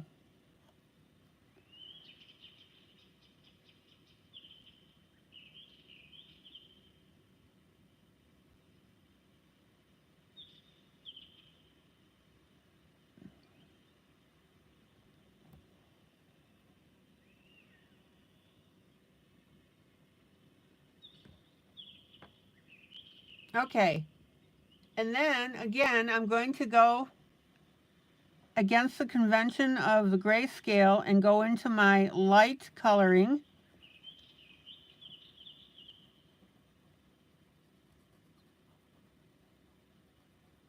And notice that I'm coloring in the direction towards the center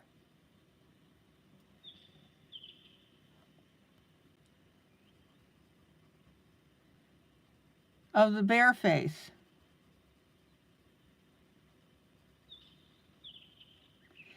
And also notice, see, this is where I want you to use your brains on grayscale. That where you etch the paper, we've got that little extra furry look.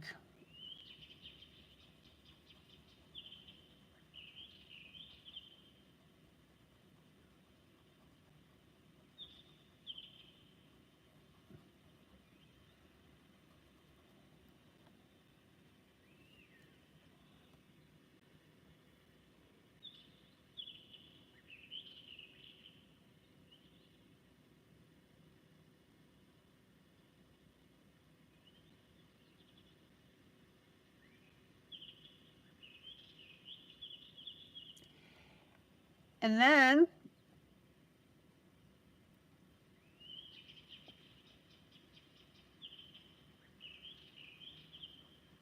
I'm going to come in with my light around the snout.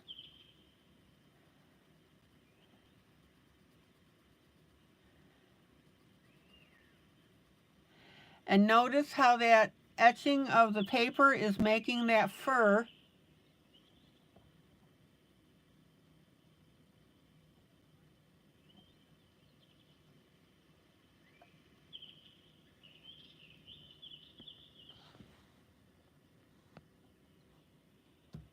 look textured. Does temperature affect pencils?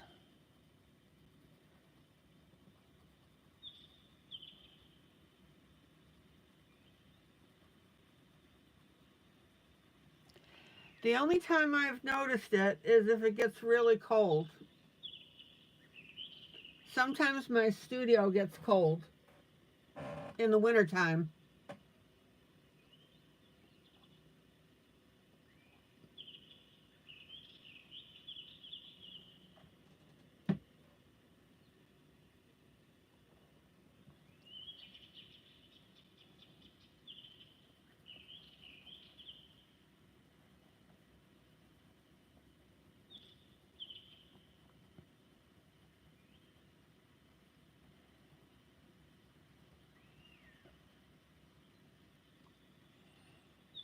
Now notice that we have a circle here for our pink cheek.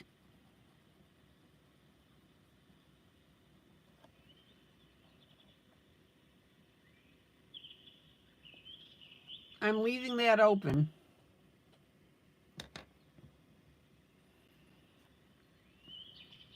Okay, now I'm going to come back with my medium.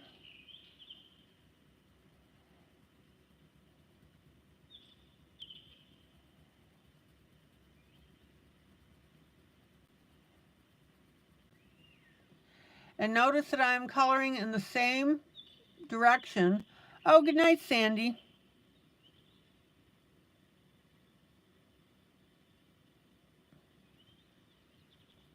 Soft kitty, warm kitty, little ball of fur. Happy Sandy, sleepy Sandy, purr, purr, purr.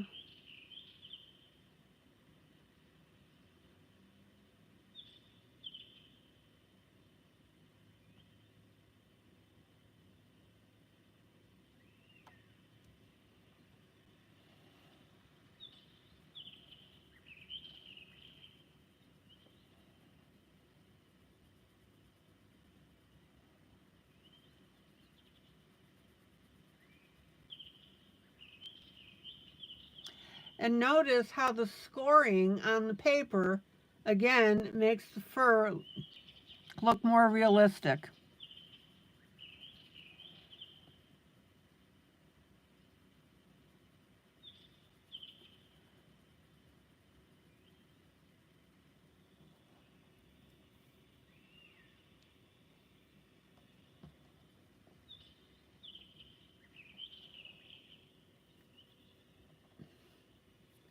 Now I'm going to go back to my light color for this last area.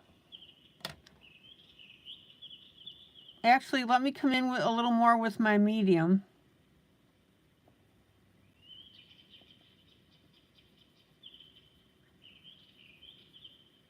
I'm following the grayscale.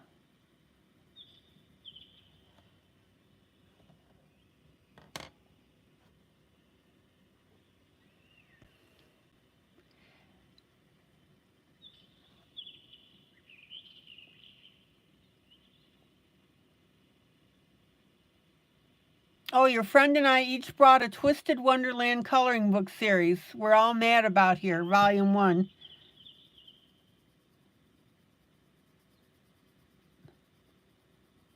Yeah, neat.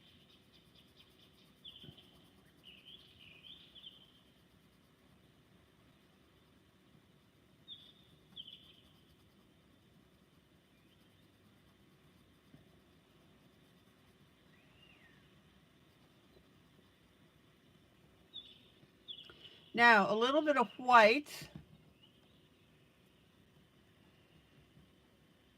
Sarah, how many volumes are there?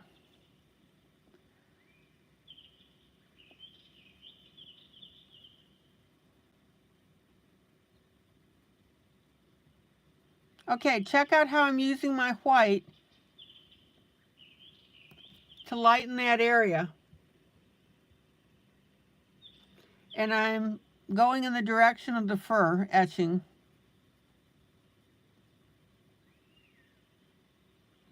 Little bit of a finger blend.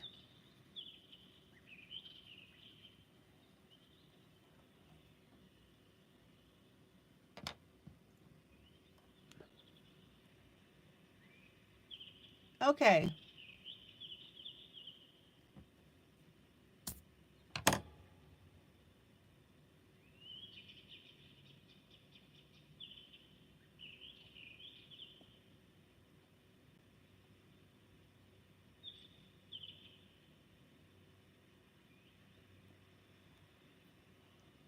Light fur.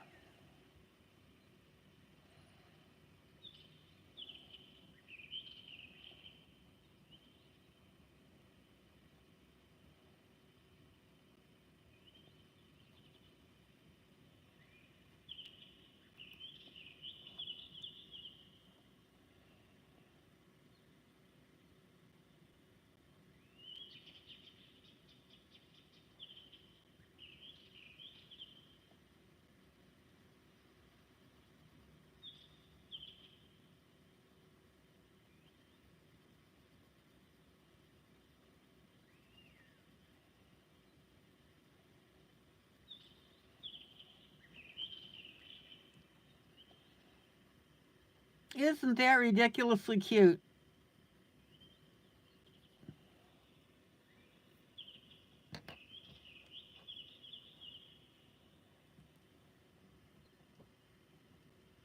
So she said coloring my book helped her with her anxiety. That's what my other friend said too about her line art book from me.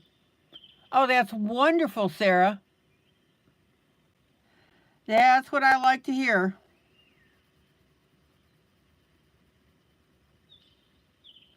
Okay, here's our medium brown.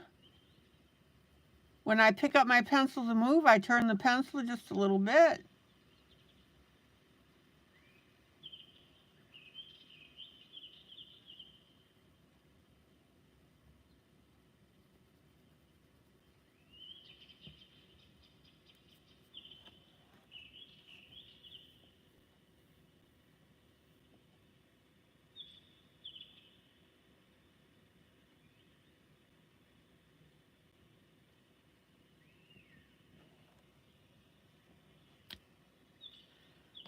And then I'm going to come in with a light pink.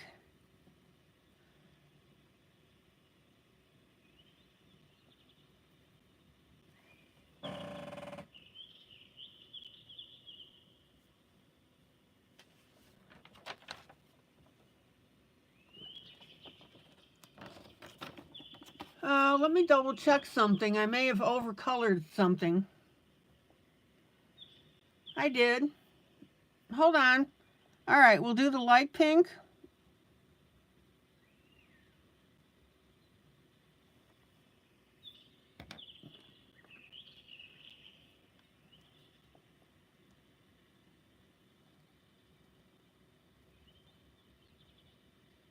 And my medium pink.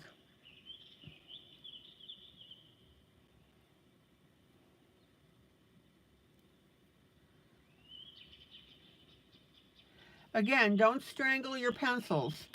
All right, now, I got a little carried away with my fur.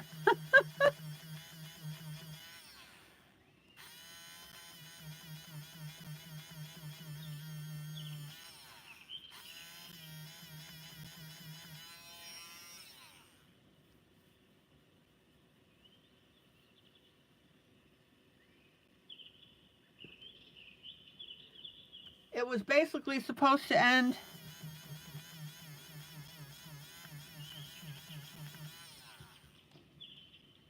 around the outside of the ear. Sorry.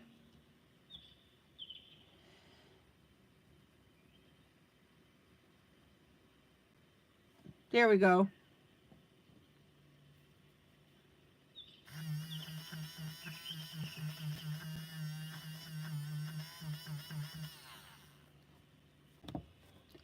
And I'm also going to grab a little bit of white.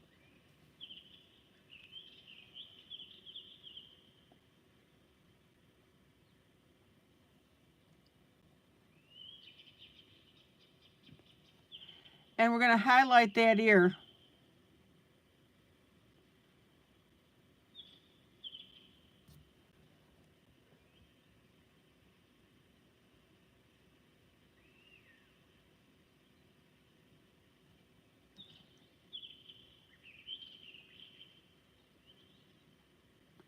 Now again, I like Prismacolor white. It's very soft.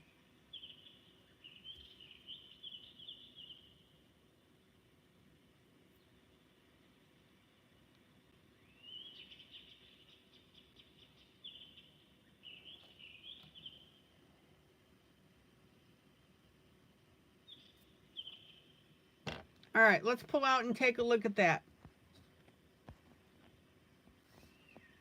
Now, it looks a little funny at the moment because we don't have background, but this is where I tell you, trust the process.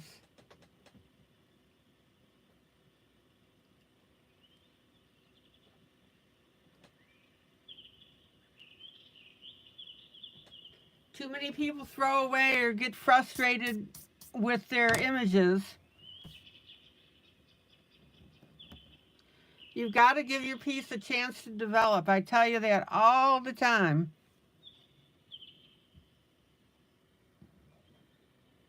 Okay.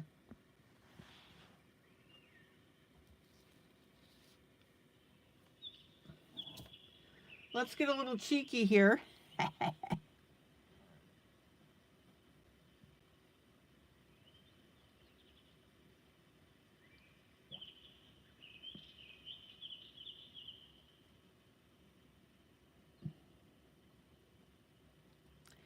And not only am I putting my pink in that white area, but I'm also taking that pink onto the brown, and that's giving us a whole new color.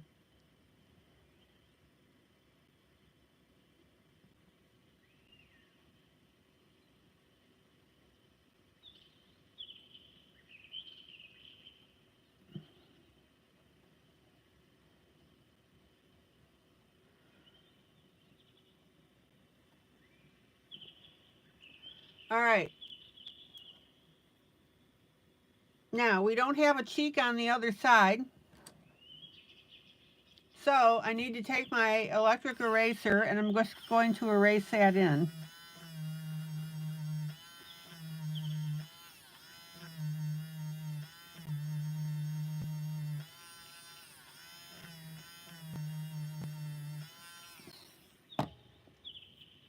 So let's get that other side here done up.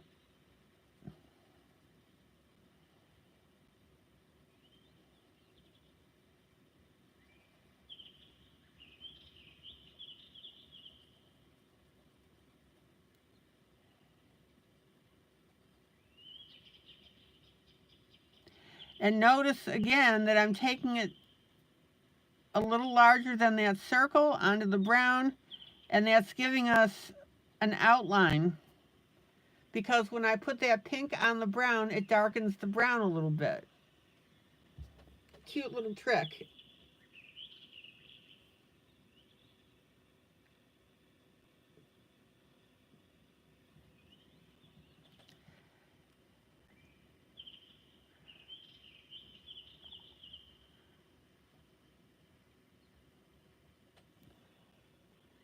How ridiculously cute is that? Let me pull out.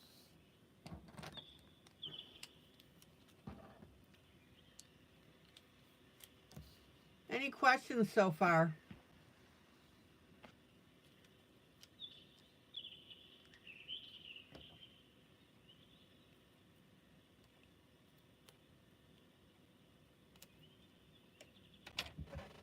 Comments?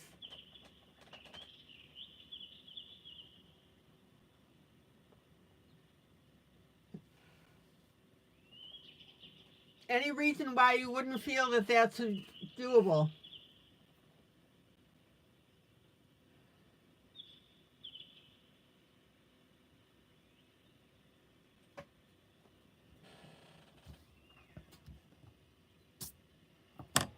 Okay, the last little touch I'm going to do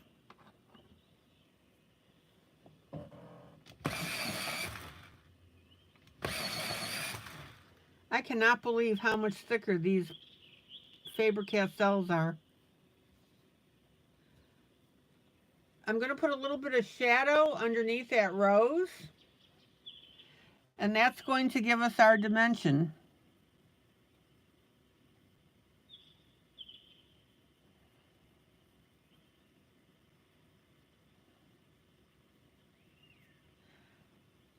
Very lightly Payne's Gray.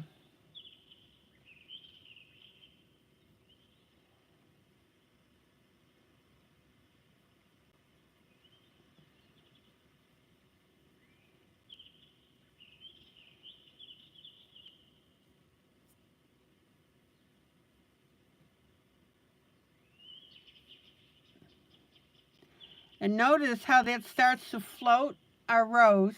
And also notice that I'm blending out the edges to get lighter and lighter as we go down towards the face of the bear.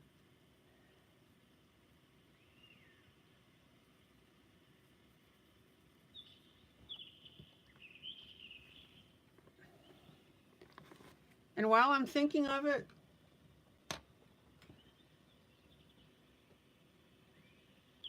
thank you, Jonah. Black Sharpie marker.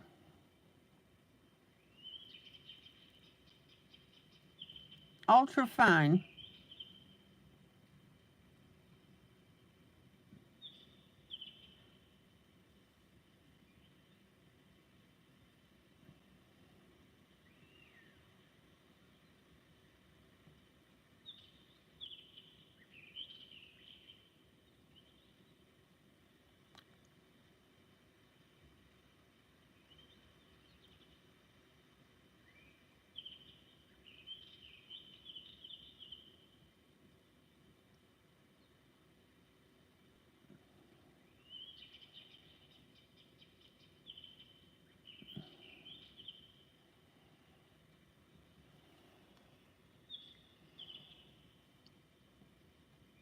And while I'm here, I will do that later. I was going to do the nose, I'm going to wait. Actually, I'm going to get my black pencil, color in that darker part of the nose with my black.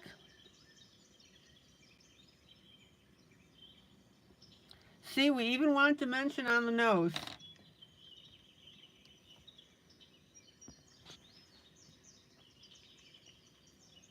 And then my Payne's Gray, we'll blend that in.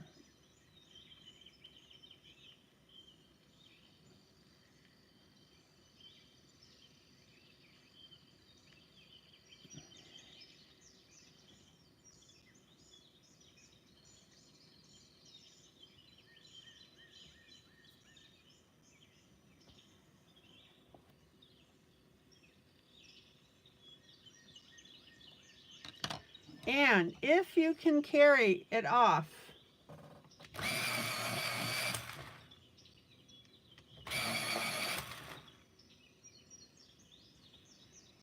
I'm going to go ahead and darken the mouth with my black.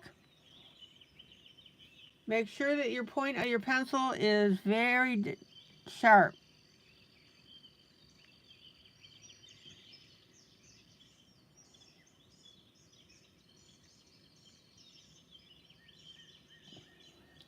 There you go. So we etched the bear with an X-Acto knife.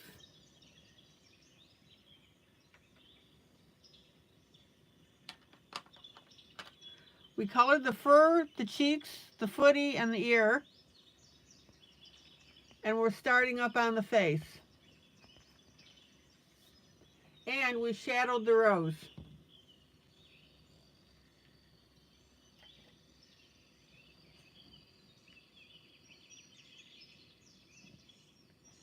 Julie, are you learning something?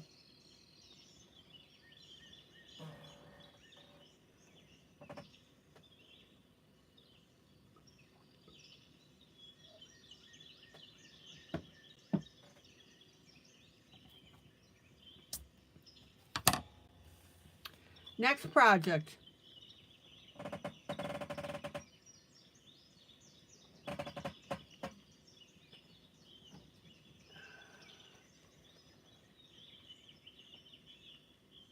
So, Julie, do you tend to pound your pencils into the paper? Don't do that. The way that you darken is you do repeated strokes of a color.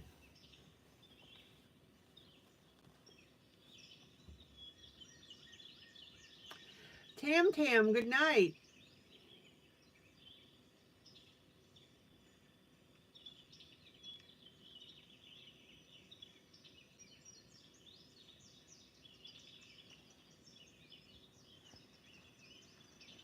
Carmen, good night.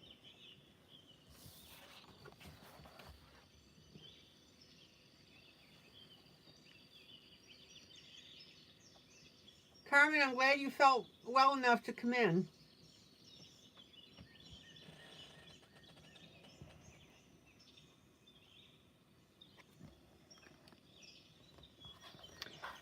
I know that this dark fairy tales is not to everyone's taste.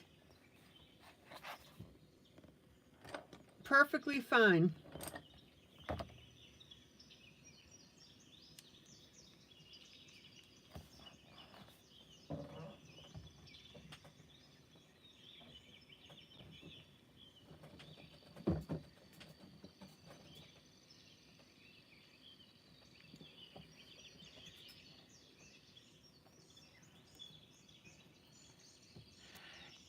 Julie says, thank you so much, ILene. I'm going to bed and we'll look up the other recordings to catch up. Take care, everyone.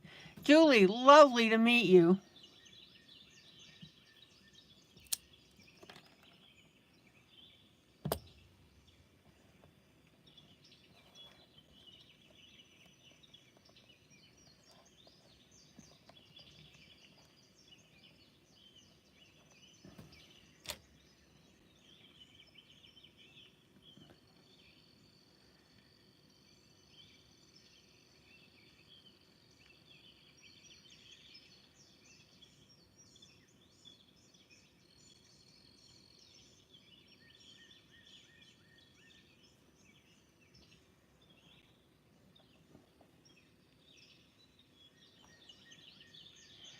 Julie, give your husband a hug for us.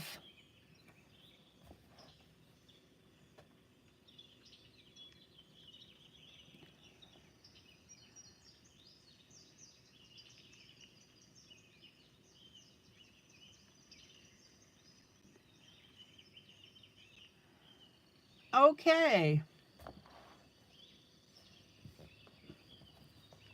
Our time is a little bit truncated on this because of my walkthrough earlier, but that's okay.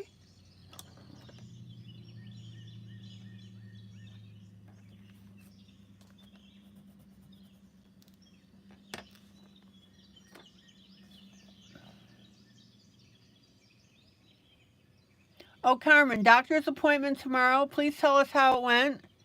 And I'm going to do the Red Riding Hood and rewatches. I love this. It really is a beautiful piece. A little gory, but it's fun.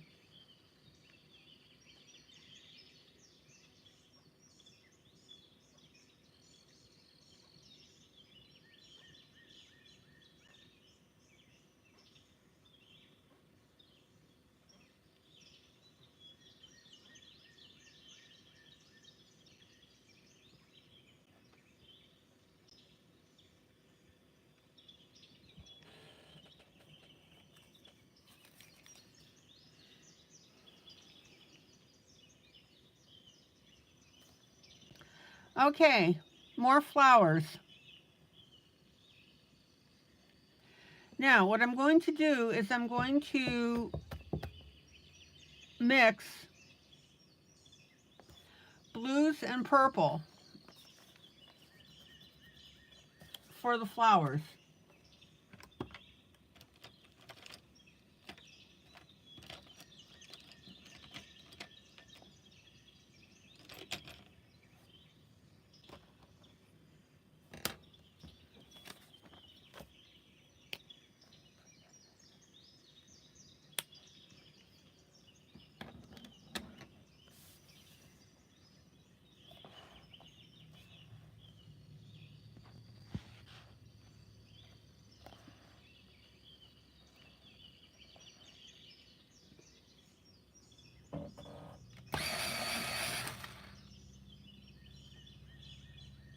So let's go ahead and add some blue.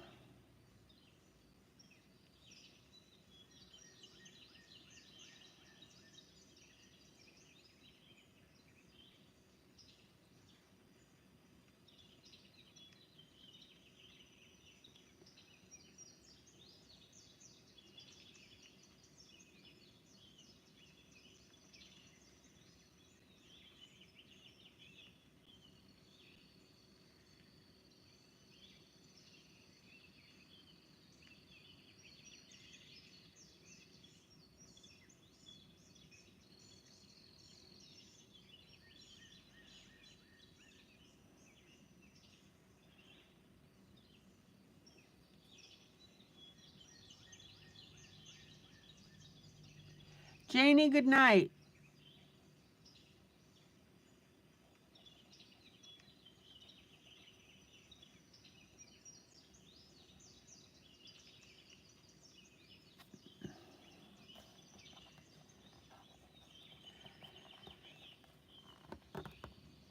Okay, now let's get into the crease here.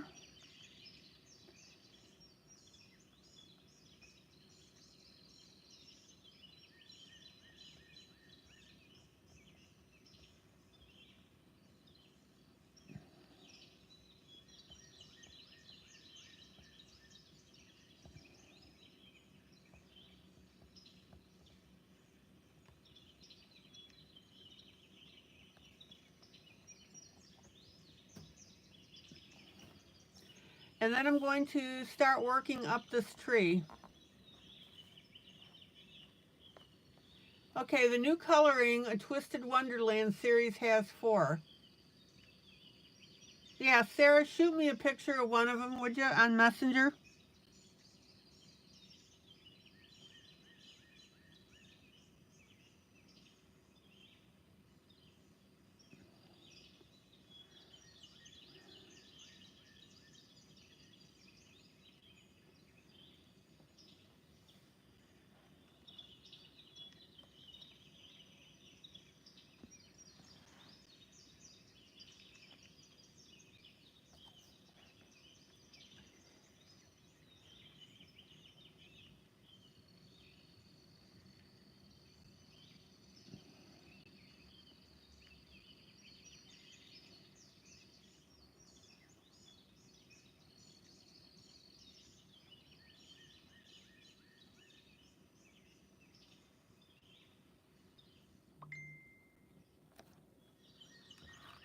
Okay, Sarah, got it.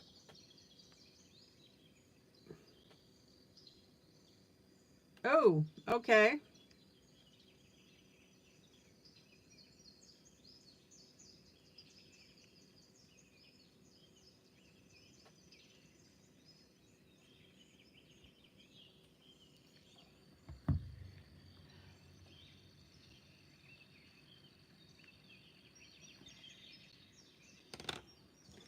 Yeah, do me a favor and list the author in the messenger as well. Okay, then we've got our purple.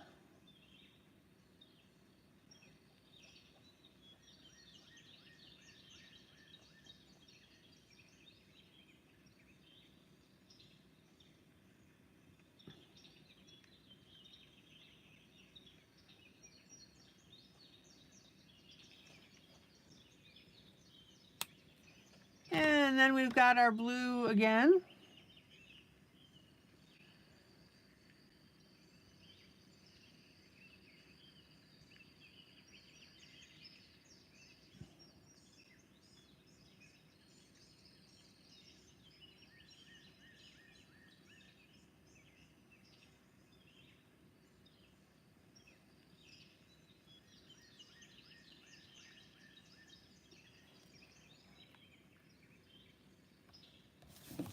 Let me look real quick and see what's on the other side of this.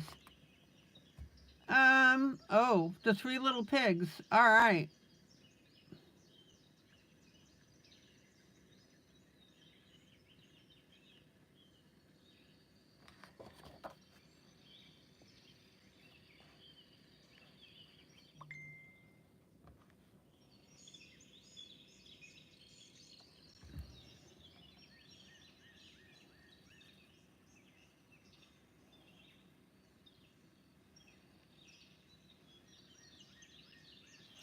Okay, now let's work up the tree here.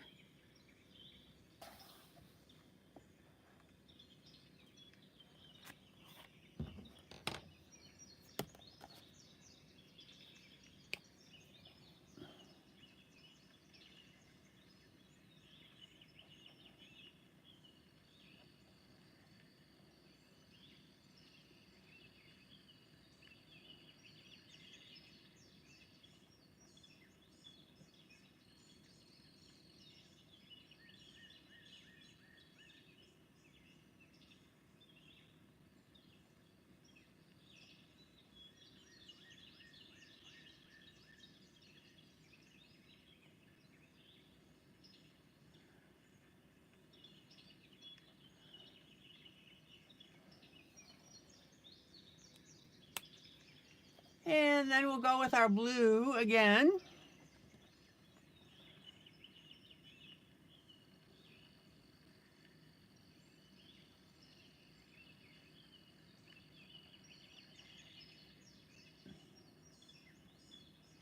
Dang, we seem to be missing Angry Bear again.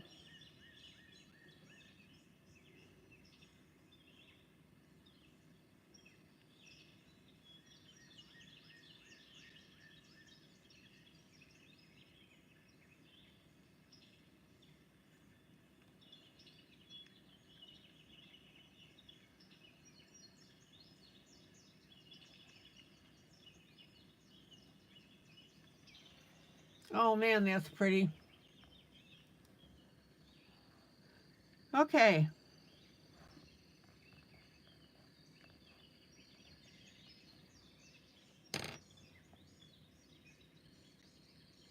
Now, again, water-based markers on this are just fine. Just don't linger super long with them.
Now watch for your water spots as well. That's where I just tap the object that I'm coloring once.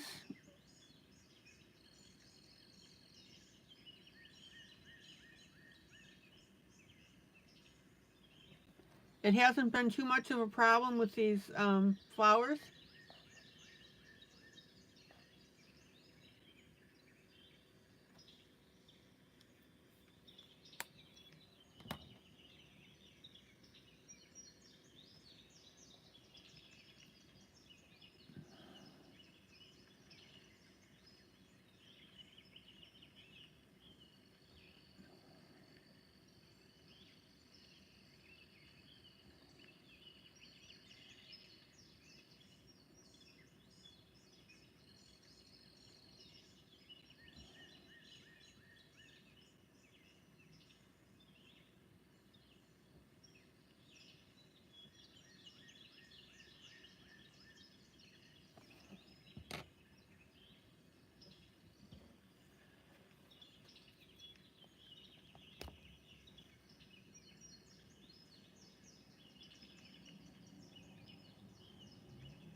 And let's move up here.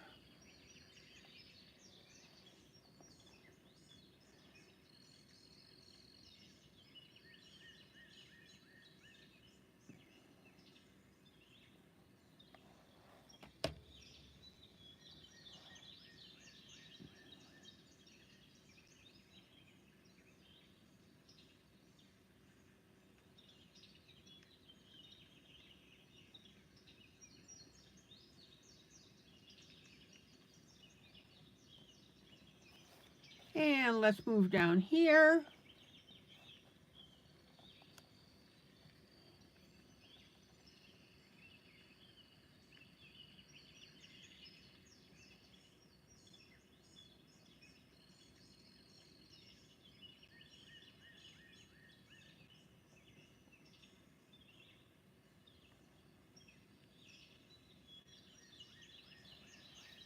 And back up. Let's see here.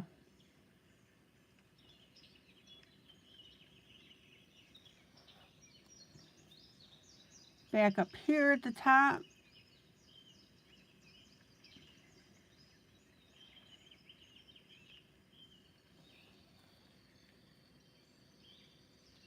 Any questions?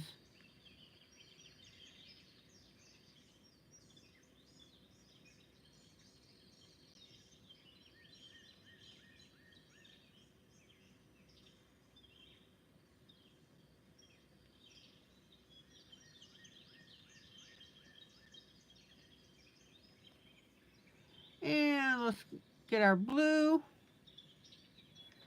Whoops, I'm going to put a purple up here.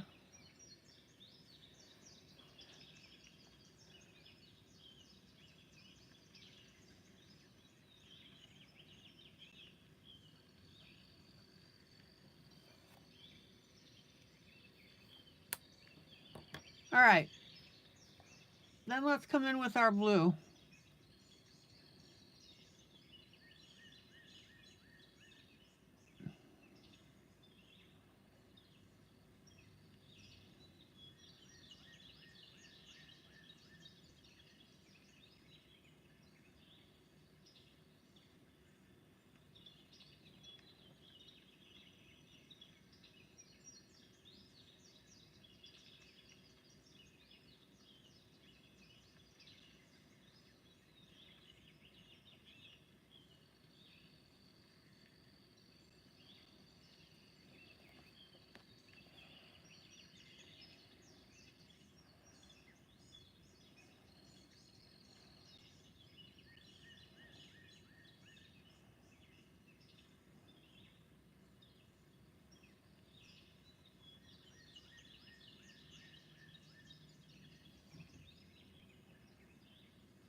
And let's get this purple.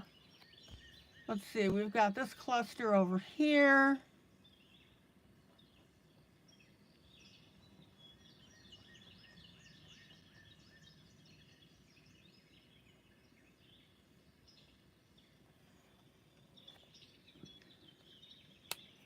Back to my blue.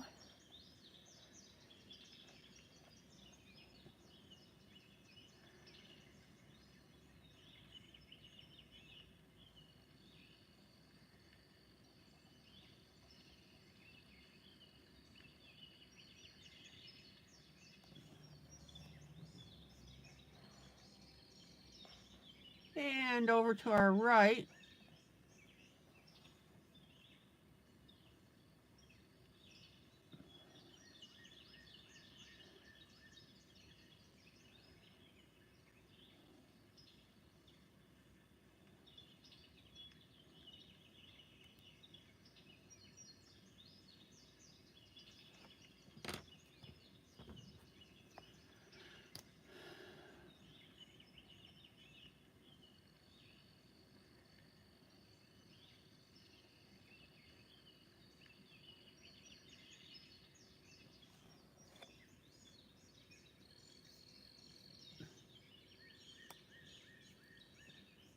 All right, I think we've got a majority of the flowers done,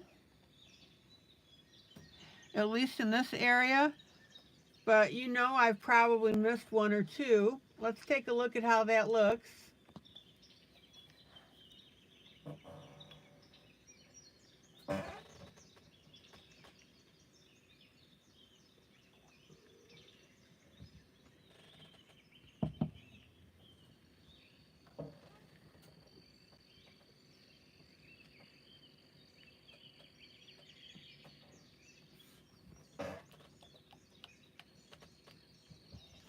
Now I'm going to grab my trusty white paint.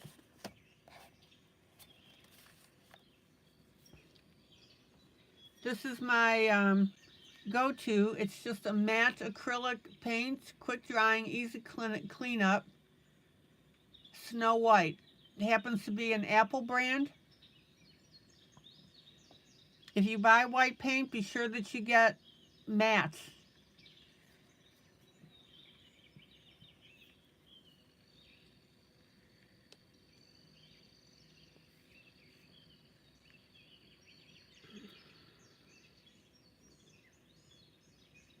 Don't get shiny or gloss.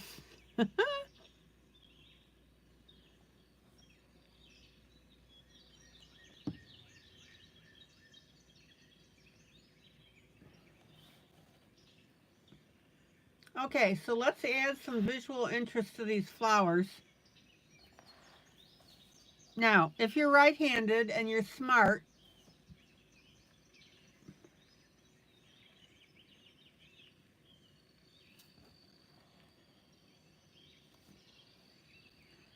you'll go left to right.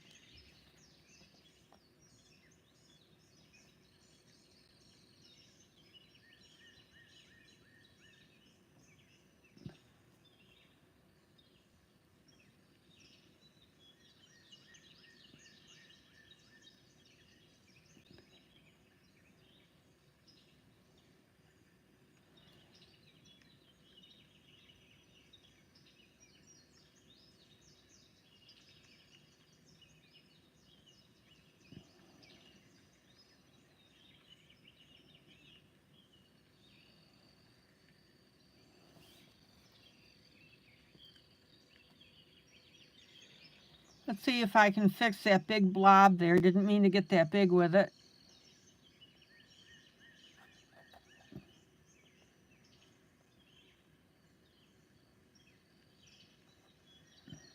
I'll let that area dry and then I'll recolor it and put the proper side on. Or size, I mean.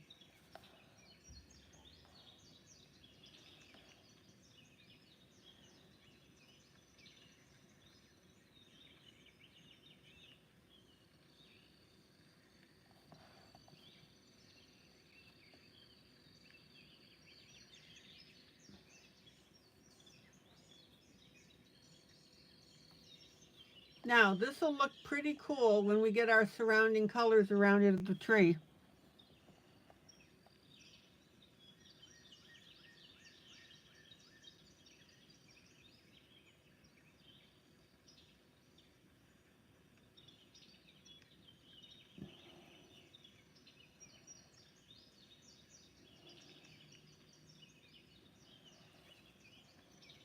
This is why I always tell you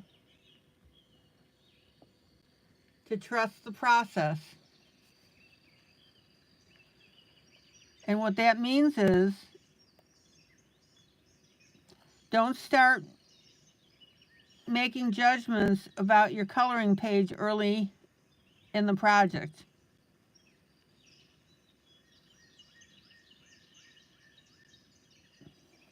I've seen way too many people get about this far and then they'll say, oh, I messed up.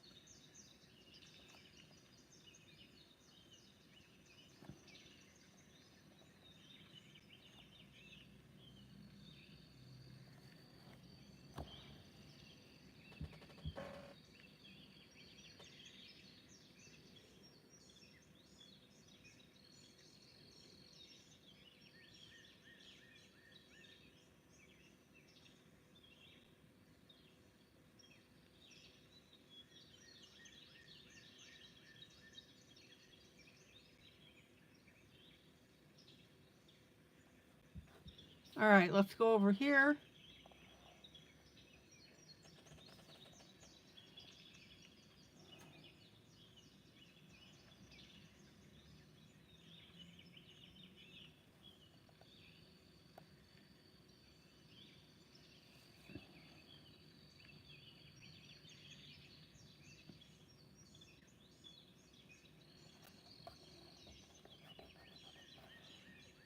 I think that's all that we've got so far.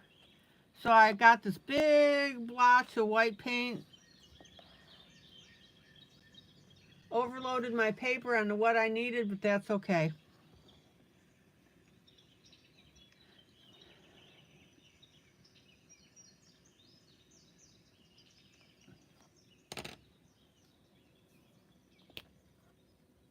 All right, let's see if I can fix this one flower that I globbed with too much white.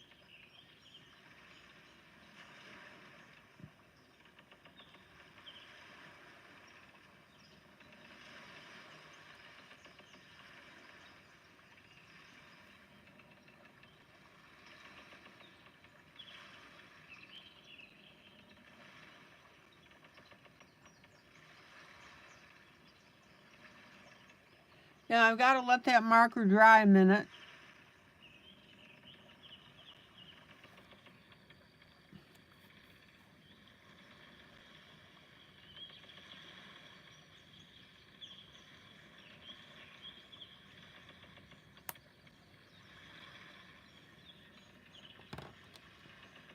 So while I'm waiting for that, I'm going to pop over to my greenery area up here.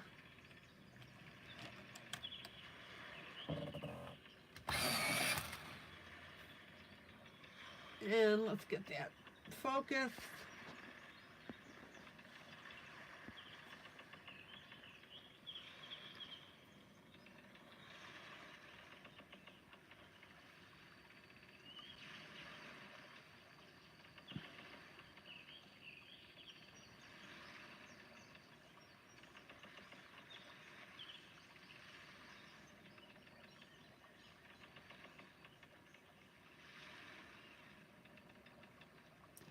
Now, when I have two kinds of greenery, I like to use the two different green shades of green.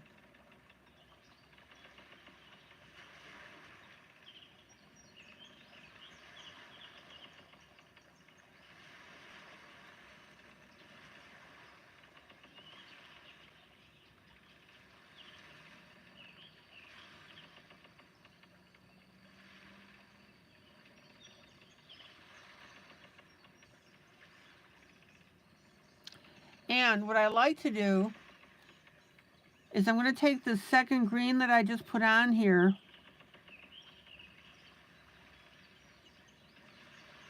And I'm going to blend over the top of these leaves here that I did earlier. Why would I do that? Because that way it picks up hints of this second green.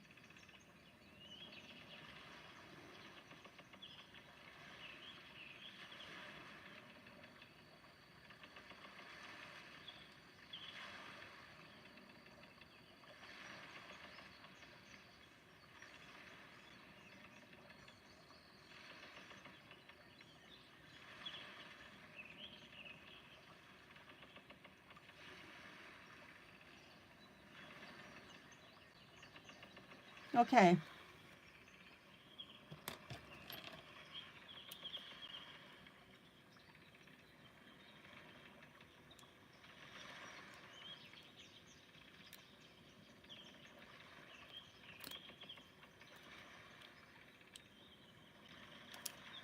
Then we'll come in with a darker green.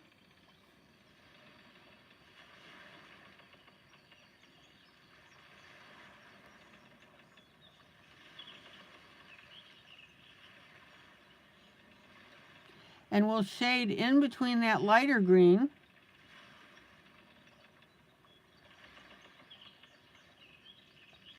And that'll give us our depth dimension detail.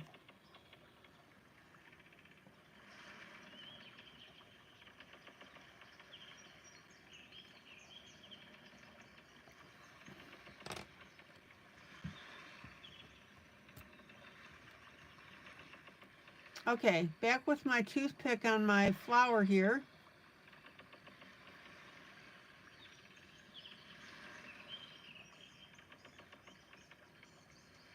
Oh, much better.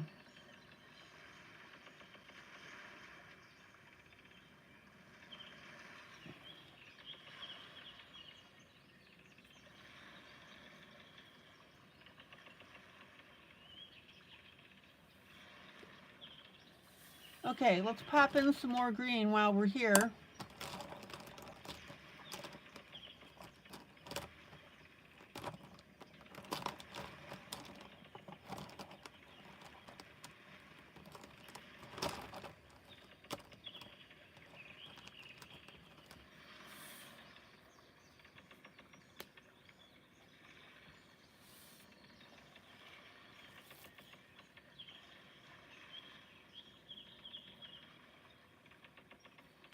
And if we see areas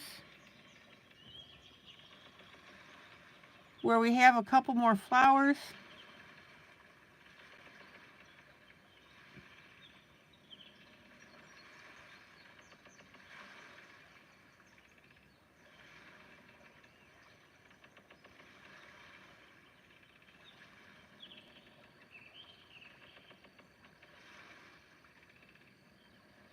we can go ahead and pop those in as well.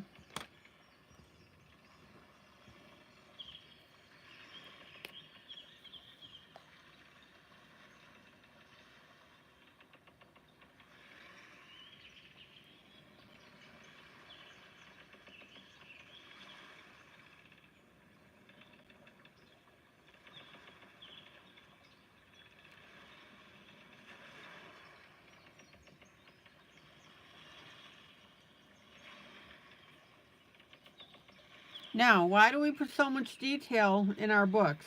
Because it makes a difference. I don't want you guys just slapping in colors and just filling up spaces.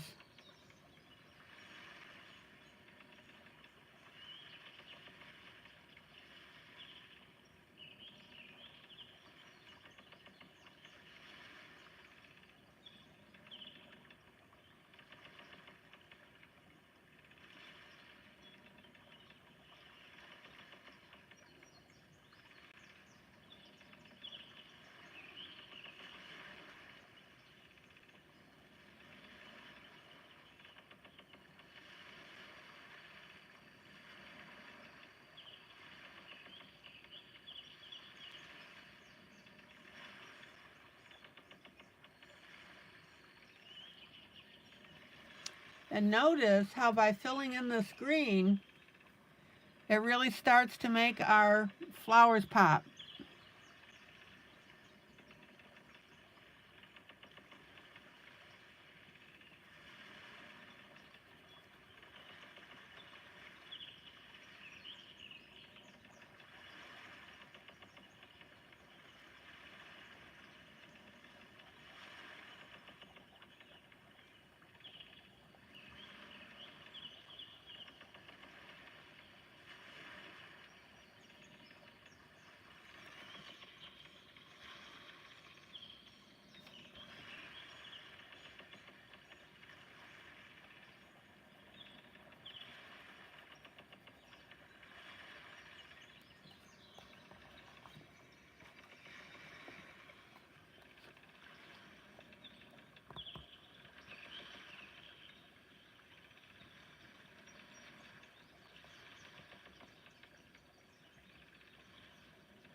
Isn't that beautiful? And then I'm going to pop in with my dark green marker.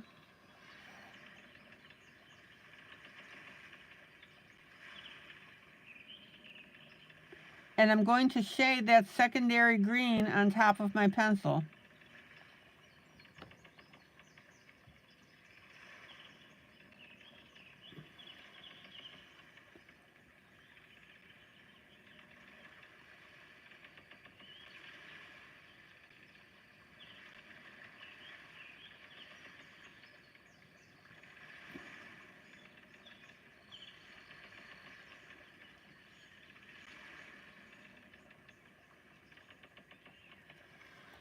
How cool is that?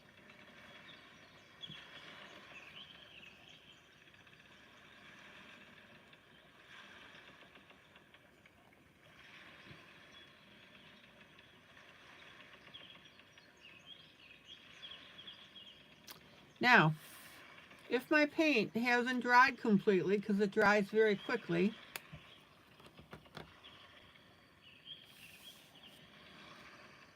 yeah, I still got some left here.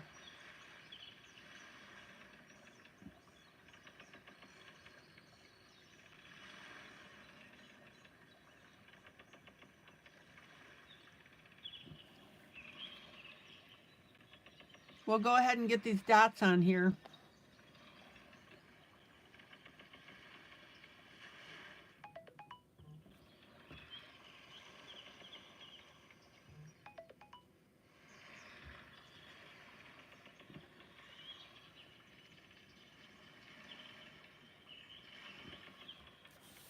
Okay.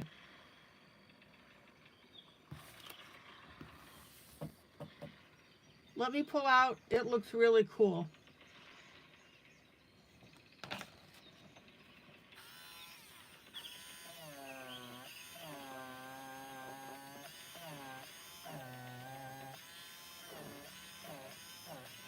And I'm just erasing my little mushrooms here. Guys, what do you think?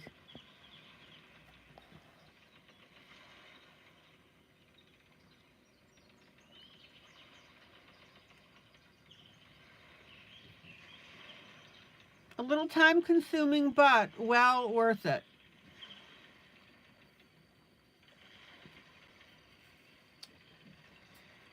Okay, guys, this is ILene Vick for Teaching Adult Coloring with ILene Vick. Guys, joyous, joyous coloring.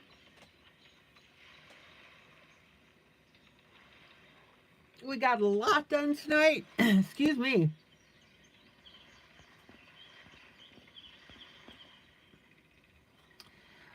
We got our little teddy bear etched and colored.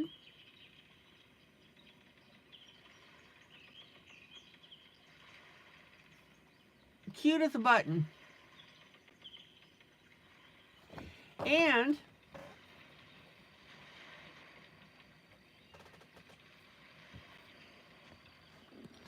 we got our flip through of Easter Parade Jubilee.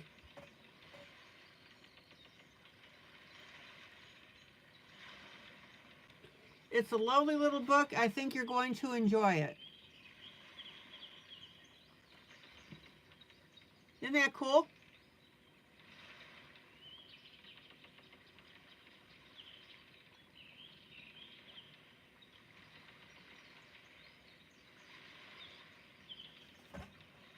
All right, guys, I'll see you tomorrow night, same time, same place.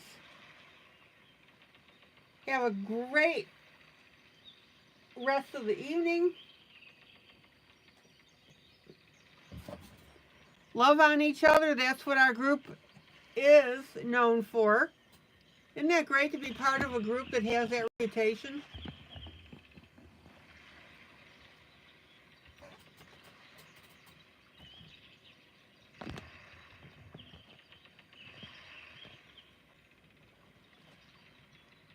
Please send a quick message to Mamie. She's still under the weather.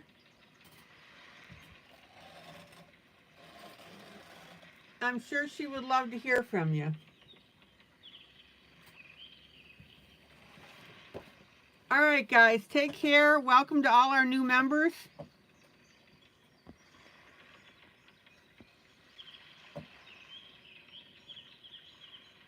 Love ya. Bye.